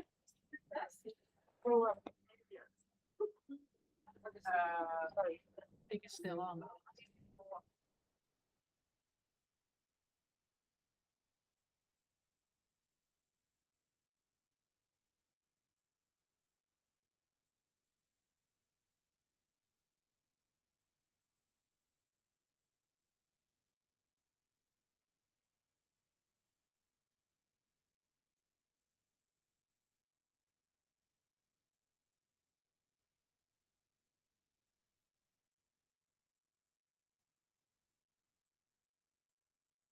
Hello, hello. No, now it's working. Yes. Okay, good. Hello, yes. Hey, Sarah, the floor is yours. Thank you. A couple of summers ago, when I was 7 years old, I was walking to the park with my dad and my brother, and my dad was with this smile on his face, which he was trying to motivate my brother and I to do exercise with him. He was a really motivating person, and really my brother and I always wanted to do everything that he told us to do. So we were in the park exercising or maybe playing, and we got warm, we were playing around, and my dad took off his shirt. This is something really common in tropical countries, I guess, in Venezuela at least. So if you want to get fresh air, well, you take off your shirt as a man. And my brother saw my dad do this, and he did it too. In that moment, I wanted to do it too, of course, and I felt like I couldn't do it. Even though my dad came to me and told me that if I wanted to do it, I was really little, I could do it. But I couldn't do it. I felt that like I was embarrassed of taking off my shirt at that moment. A couple of hours later, we were still in the park, and my brother wanted to pee, and I felt like that too. We were a couple of hours there already. And he told my dad that he wanted to pee, and my dad just pointed at any tree around, and yeah, that was it. My brother went right there and he peed. I had that feeling again of kind of lack of freedom in that moment. Why couldn't I do the thing that my brother was doing that I wanted to do, of course? I remember with only 7 years old, I went to my house and I looked at the mirror, and I wanted to be a boy. I didn't want to be a girl. I felt like I was losing so many things that I wanted to do. Later on, I realized that maybe this is why I chose the career I chose. It was computer science. Maybe that was a way to show that I could do things that at the beginning I couldn't. Anyways, I studied computer science, and in college, when I picked the specialization I wanted to get, I wanted to do computer graphics, and it was told that this was the hardest one.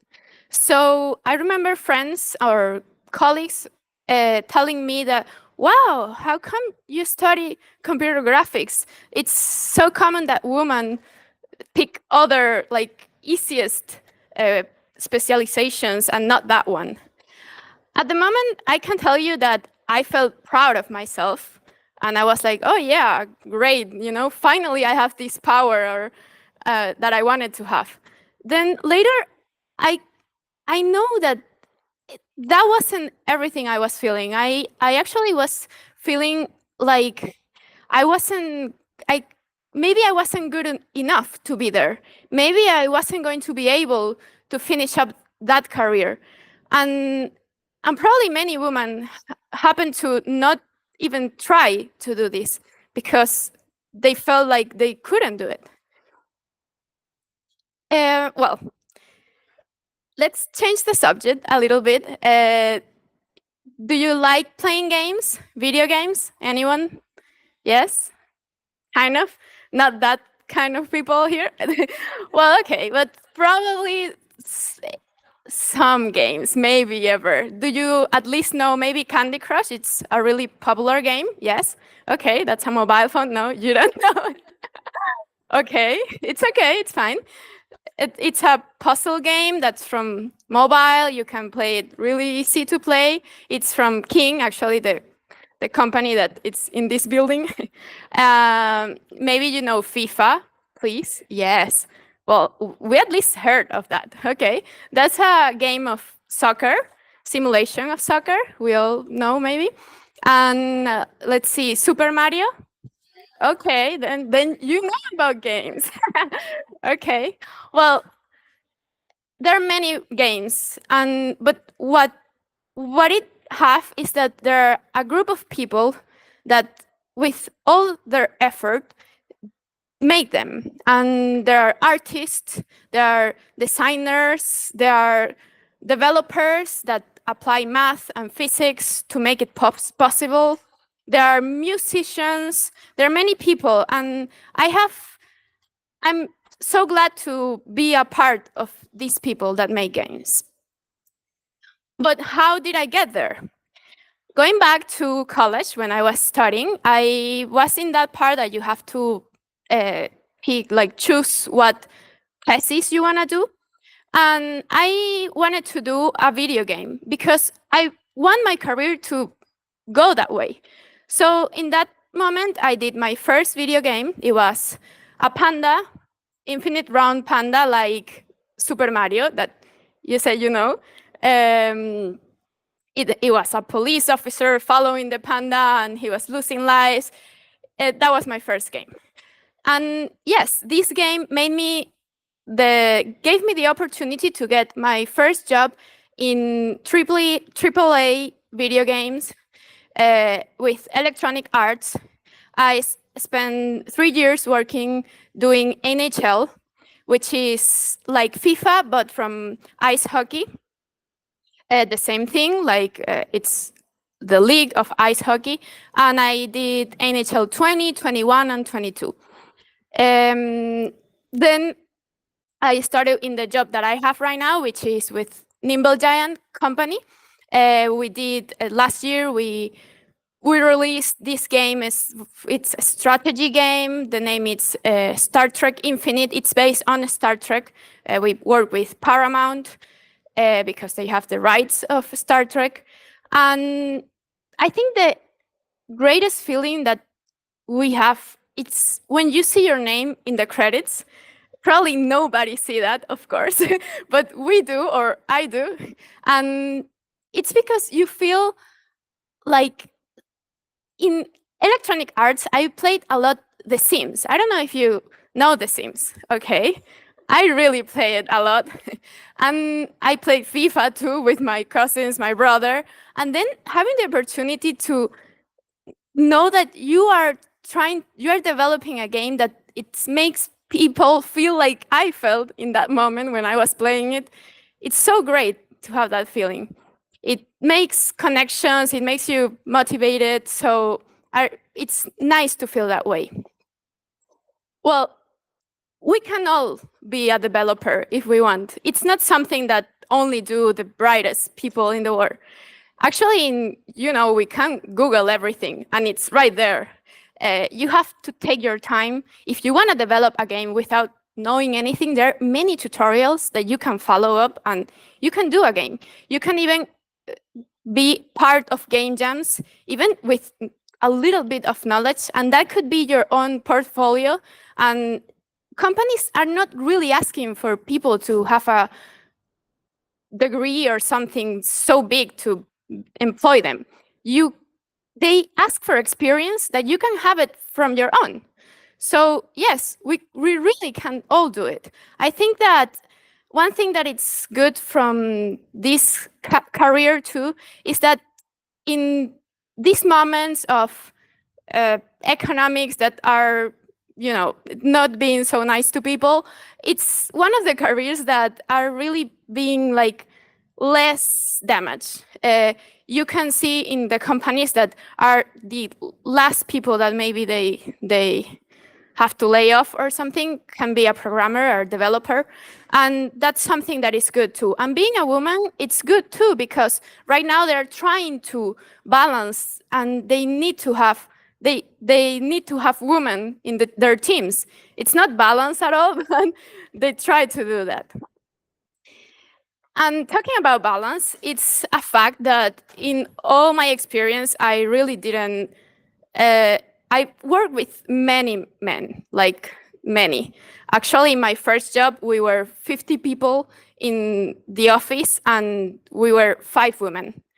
And this is something that it's real. It happens like that. Maybe in the first time, I didn't notice that was impacting me in any way, because I was used to college, men, whatever. In my family, I had many men, cousins, and my brother. And so I maybe didn't notice how it was impacting me. But then I started thinking what things I did, like what changed me. And I remember that I wasn't able to dress up like I wanted to, because you start feeling observed by people, and you want to feel like comfortable when you go to work. And that's one thing. Then you maybe can start having your own doubts of if you are in that position because you are good enough to do that, or maybe there are different interests around that. Maybe you have to fill up a position for a woman because the company needs women there. So there are many and infinite insecurities that we can come up with, of course.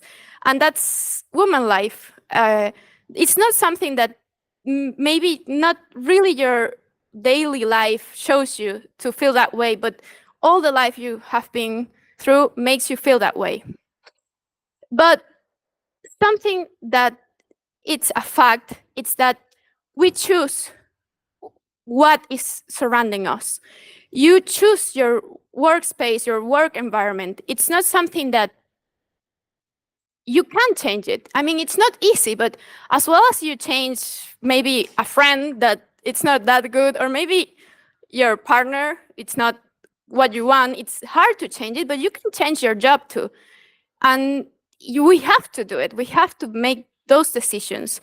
Even with family members that maybe are good enough for us, or doesn't make us feel good, you can change. It's really important to know that you actually can find great people around you. Even though with this unbalanced thing and surrounded of many men developers, you can find the greatest people, the greatest friends. In my experience, it has been that way. You can admire people and feel so comfortable going to work. And we have to go to that path. I mean, like, you have to know that you can find that. And it's something important to know too, that in the companies right now, they are really into that mental health thing. So we all can express how we feel, and they're probably going to try to help us to feel better. But if not, you have to give it place to that important that has to be in a work place that you really like. And to wrap it up, I live in Argentina, I lived in Spain right now, I lived in Venezuela, and I think all these have changed my perspective a little bit and made me empathize more with women and men. And I think that we are not conscious enough, but maybe because we didn't have the opportunity to have next to us somebody that told us how we were feeling. And I think without taking the responsibility it has, but I think that we have the responsibility to communicate people how we feel, our emotions. And I think this is the thing that we can do to generate reflection and maybe change. Thank you very much. My name is Sarah Dresden. And if you have any questions or anything right now or maybe later, but I think we have time, right? But there is my LinkedIn there too, or we can chat later. Anyone? Okay, yes, of course.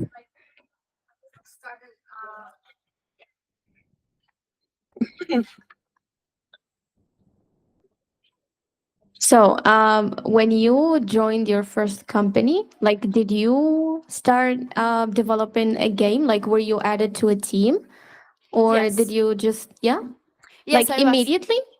So was it like an ongoing game? Like, were they already developing it and you just joined, or like, did Yes. they give you a? Okay. Yes, they were developing NHL, and at that point, I entered that team, NHL team, and I started developing. Of course, when you enter any company, you have an onboarding process, and I was really new at this, so everything was new for me, but it was slow, but I was part of the team. And did you like not feel a bit overwhelmed with everything? Because I guess like they were already programming the game and you just joined, and it's like everything's just too overwhelming and you want to take a break, and it's just. Totally, Or- yes. yeah. That depends on the company.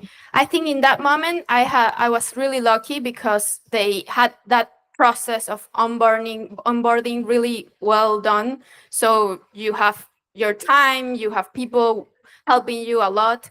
But it really depends, because right now I'm in this company and we change project, and I feel just like you're saying, we are changing to Unreal, and it's overwhelming, and I'm new in this part, and you have to tell people, you have to communicate. Actually, that happened to me because my friend entered new too, and he had a lot of experience, and they were expecting so much of him that he was like, wow, I can't do this anymore, because he was new at that point, but he had other experience, but not that game experience. But when I was into that game, he told me that, and I tried to talk to my lead and tell him that I want you to know that I don't have that experience, so please. And he's in my side all the time. But I think that the thing that we have to know is that you have to communicate how you feel.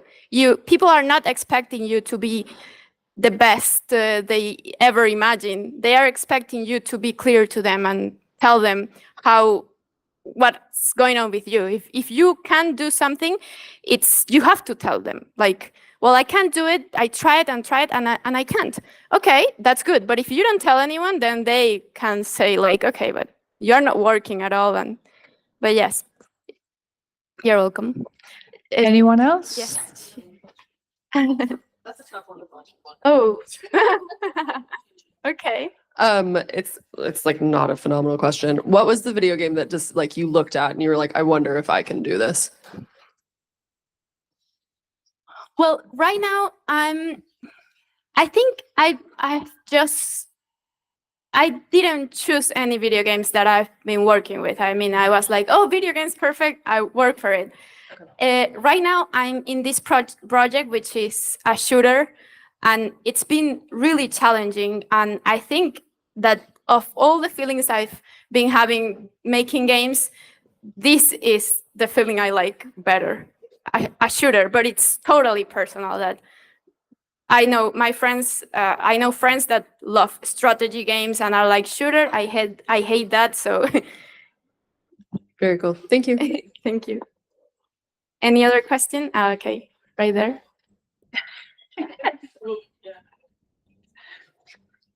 Walking mic. Yes. Hi, very nice presentation. Thank you. This is, you're not forced to answer, but I wanted to know at what salary range you're at, and if you are, and if you're aware, if you're making as much as your counterparts. These are, it's really subjective because depending on the country, they have range of that you can be like, I mean, I know my colleagues that work in Argentina are like really less than and they are really like, they have more experience than I do, but it's something about the country. And I know that about women and men in this, I read an article, and it's not something that in Europe affects, but not even Latin America, but I know countries that it's totally different. And there is an article, maybe I can post it in LinkedIn later if you can see it, and you can see it. For sure. Because yes, and I was surprised. It was like months ago that I was like, what? Woman doing the same that man can? Yes, it happens. But of what I know, right here, at least in Europe, it's not something that is happening, or at least they not tell you that, you know. Yeah, of Like course. they maybe can do it, but it's not something that I really know. Okay, thank you. Thank you. Anybody else? More questions? Okay. Thanks very much, Sarah. Thank you.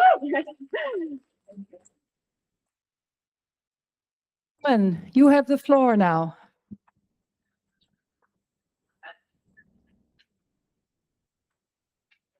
Now it works. Yes, perfect. Cool. Thank you so much for being here. It's late. Hi, hello. Cool. So I'm Carmen. I'm.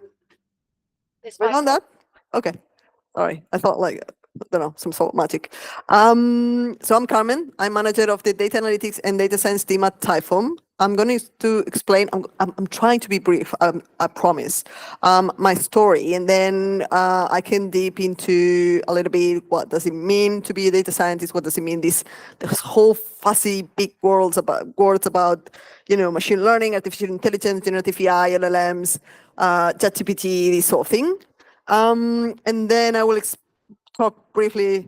Again, I will try about how to land a job, what kind of career paths you can have. I don't know.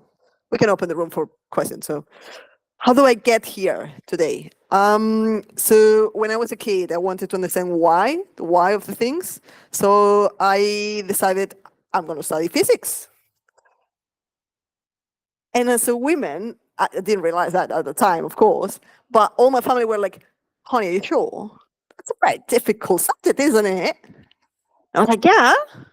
Why are you asking? Like, who cares? I didn't realize at the time, but this sort of thing always keeps being there. In any case, so I studied physics because I wanted to know why things work, why the Earth was like it was. So then that led me into I want to do research. I want to answer big questions in the world. I want to answer why things are the way they are. So I decided to pursue a master's and a PhD into physical oceanography, which led me into doing modeling and understanding data to answer how the ocean affects the climate in very long time scales. Fascinating topic. And then I realized, like, who cares? Like, yes, climate change, super interesting, amazing, I love it, but who am I impacting? Like, do really people need to know how our climate was 80, 100,000 years ago? Maybe not. Or maybe yes, I don't know, but that is not giving me anything. Then I realized, like, what I really enjoy about that was answering questions through data, telling data stories, creating the models that were able to predict the data, to predict something and model the data, right? Like, that was what giving me the bumps. Like, that was what I was enjoying. And then trying to decide, like, what I'm going to do. Am I going to do for a postdoc? So I started a postdoc here. So do I need to go abroad for the postdoc? This sort of thing.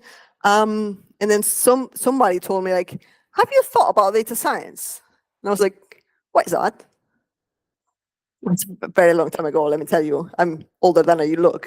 But no one knew about data science at the time. So I started digging in and I thought, like, actually, that's what I like. It's just answering questions with the data, do modeling, predictive modeling, statistics. Well, that sounds cool. Let's give it a try. So then I jumped from the academia into the private sector. To do that, I started at a small consultancy here in Barcelona, the Technological Research Facility of Barcelona, EURECAT. For me, it was perfect because it was kind of in the middle. It was a little bit of research, so I was able to actually, publish some papers and go to some conferences and do this kind of thing that, as you might notice, I like talking. And also, I was able to do projects for third parties. So basically, private projects, right? And that gave me the ability to actually see a lot of things at that moment, from data engineering, from data analytics, data science, business. I touched a little bit of everything, and that gave me the ability to know what I liked. So that was perfect. The only thing that I was missing at the time was when you're in consultancy, that means that you are on project basis.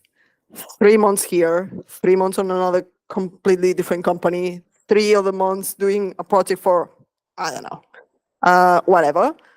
And then I couldn't get deep into the data.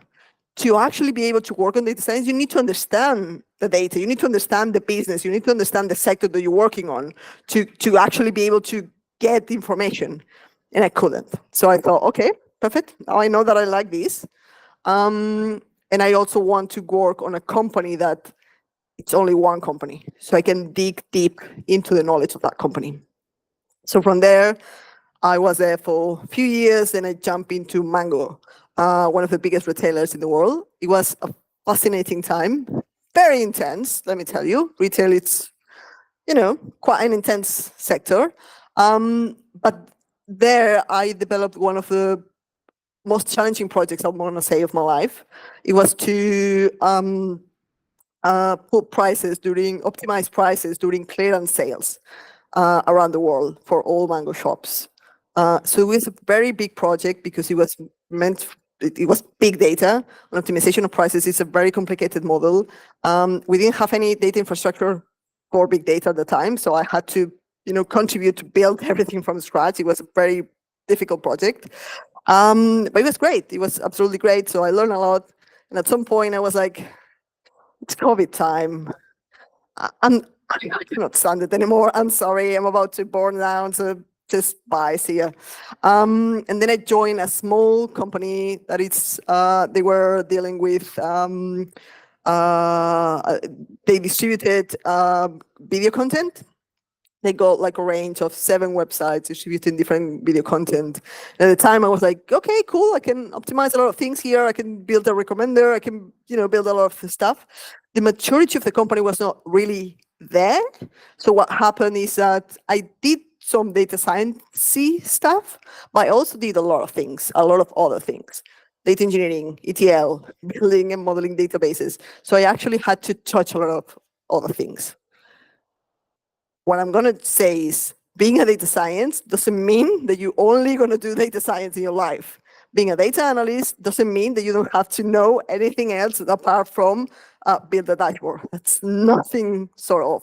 And being a data engineer, it doesn't mean that you're going to be just building one thing every time. Like, you're going to need to have a widespread capabilities to perform your jobs. And then 2.5 years ago, I joined Typeform.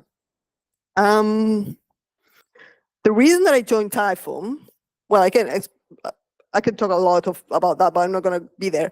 But one of the things that I did was, back in the day when I was trying to move from the academia to the industry, I made a list. What is the type of company that I want to work on?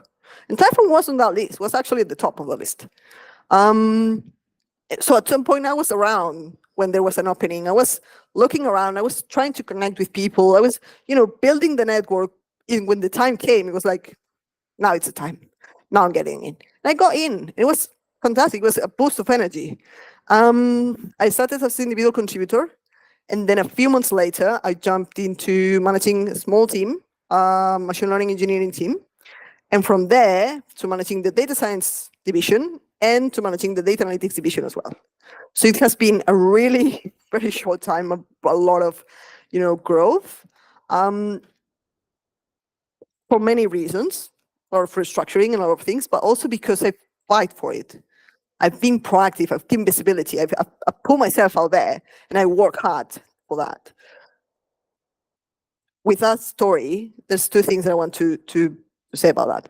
There has been two changes in my life. The first one to move from the academia to the private sector, and from being an individual contributor to being a manager. In that period of time, I've never had any formation of programming. I have never had any bootcamp. I have never do any course. Actually, I'm a physicist. I used to work with a notebook. So I don't have any official background in programming. I've learned programming on my own because I had to, because I needed to do my job, my daily basis, and I keep learning every day. I don't write the best and most amazing code in the entire planet. I'm telling you, that's a fact, but it works, and I've learned how to do that. One thing that I do is I read a lot. Like every morning, the first thing that I do, I know it sounds geek. Well, I'm not a geek, I can't help it. But the first thing that I do is I read Medium. 1, 2 articles, just trying to, keep track of things, how the industry is going, what are the new techniques that I might apply for some of the projects. I don't know, this whole thing. So don't be afraid to take the chance. Don't be afraid to apply for jobs and try. It's important that you differentiate yourself. Get there, put visibility, put the effort. So that is definitely going to help. What else? There's a few more things that I wanted to comment. I'm one of the persons that recruit. So I do have job openings at Typeform. I had job openings at Typeform. Back in summer, I had 2, machine learning engineer and a data scientist position. In 2 days, I've got over 300 curriculums in my table. That was wild. I took the time to actually go through them and see, and try to select the best possible candidates. But there was a lot of CVs that looked exactly the same. It's crazy. There was no differentiated factor. So it's not enough. We live right now in a market that it's very competitive. So it's not enough to simply easy apply to 100 jobs every day on LinkedIn. That is not going to land you a job. I'm sorry to be that open. I'm an honest person. I can't help myself. But it's not going to work. Just create a network. Are you interested in a company? Write a letter. Contact someone and say, look, I'm interested because I can add value here, here, here, because I've been doing research about you and I think I can contribute to that and that and that. Can we have a cup of coffee together? Can we have a virtual coffee? I don't know. Do stuff, move, put yourself together, put yourself out there and show proactivity, willingness, and that you want that job and show why you can potentially add value. I have not hired the people with the most experience. I have not hired the people with the most amazing, results when they were at the university doing the degree at college. I don't even care about that. What I do care is when someone has enough experience. In this case, we were 2 particular positions. One was a very senior one. The other one, actually, I hired a junior. I had no problems with that. But the other one was a very technical one. But I don't really care if you got 3 years experience in Python or in R, or 2.5 or 1. What I do care is that you can show me that you can do the job that I need you to do. You can learn the hard skills. It's something you can learn. Proactivity, visibility, willingness, just, the culture fit, that's something you cannot learn. That's something that you either have or you don't have. So, show why you can be there. As women, we tend, and I'm going to be very generic here, when we see a job description, when we see a job GD, what we try to do is we see 3 years experience in statistical programming. Got 2.5. I can't apply to that. Yeah, damn it. Looks nice, huh? But no, I'm not gonna apply. Apply to all those jobs, for Christ's sake. And I'm gonna be really generic here, but a man will have no doubt. Oh, I started, I finished my degree like 2 months ago. I'm gonna apply for that. Yeah, I'm gonna try. Because they are not afraid. And you shouldn't as well. You don't have to, get all the requirements that it's there. We are trying. Some companies harder than others, but we as Typeform, we try to get rid of all those little numbers saying 3 years experience, 2 years experience, 10 years experience, because that is not helping more women to apply to jobs. And we want women to apply, not because we have to get of, so it's all right, this? Okay. Some sort of levels in the company of quotas or something like that, that's another discussion, but I do believe that we need to have them. But because we need diverse teams. The only way for a company to succeed is to have a diverse team on gender, on age, on background. Because when I see here, if I pull myself like a lot of people similar like me, when I take a look at these, I will see the exact same thing. But when you put together a team that it's very diverse, the ways to solve a problem, it will be like a different million ways to solve that problem. So you need diverse teams. So make sure that you put yourselves out there and you try to differentiate yourself and to apply to the jobs that you believe you could be a good fit for, and demonstrate that you can do that. Go to networking events, connect with people, don't be shy on LinkedIn. Just try to connect, LinkedIn or whatever, I don't know. But try to do stuff to differentiate yourself. Do not be shy. I think that was mostly it that I wanted to share with you. Is there any questions? Oh, go ahead, please. Let me run or come over this way. Here you go. Hi, I'm actually a data analyst looking for a job, but my question is, In marketing? well, that's one of the questions. I often face with the question, why do you want this job? And as a person who applies to many jobs, I am stumbled at this question because I don't know. I mean, I want the job because I want the job. I don't know. Why do you want the job?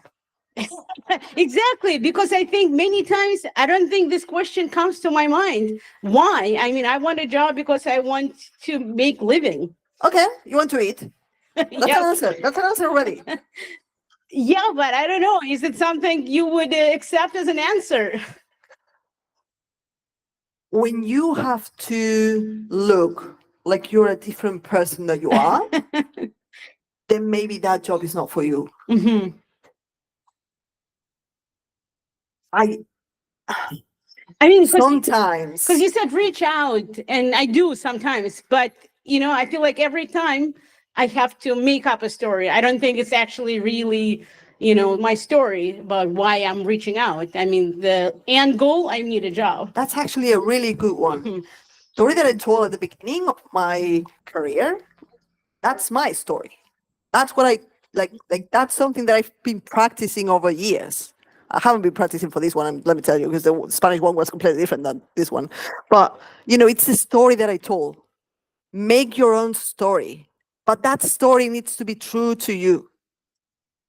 Like, why did you study what you study? Why? Like, 5 minutes. 5 minutes story. Make it engaging. You need to be, for being a data analyst, you really need to be good at storytelling. Tell your story. Tell your story that is engaging. And then, why do you want to apply to that job? Because you want to eat. That's perfectly fine. but give something else. Why that company? What is interesting about that company? Because if it's only because it's random, then okay, maybe you need some job in between before landing your, dream. Well, I don't believe in dream jobs, but like something bigger.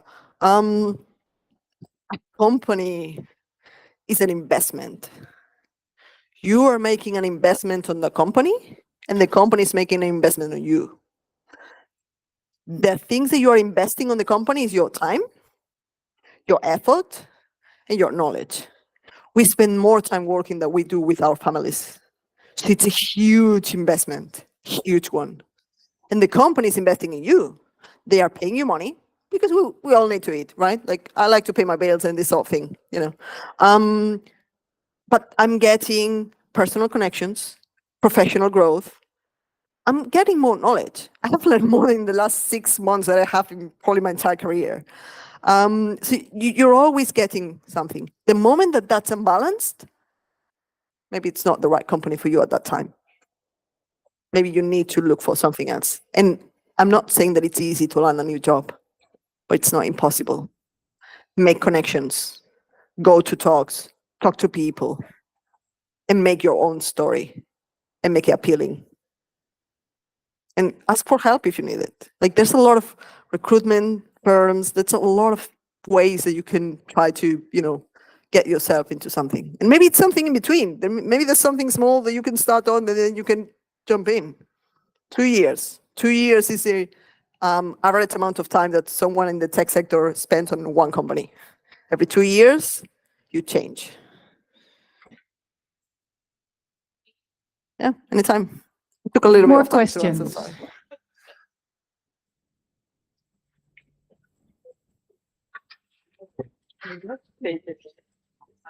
Hi, Carmen. You mentioned that you had 300 CVs from the junior data analyst, data scientist, position. What stood up in the CV for the person you ended up selecting? What's it? What? Sorry? What captivated you? Why did you ended up selecting the junior person for that position? Okay, that's actually a really good one.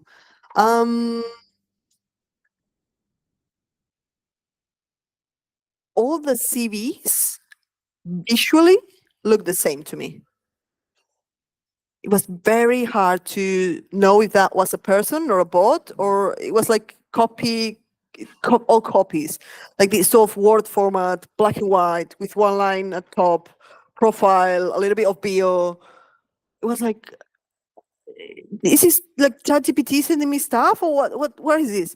That CV was visually appealing, well organized.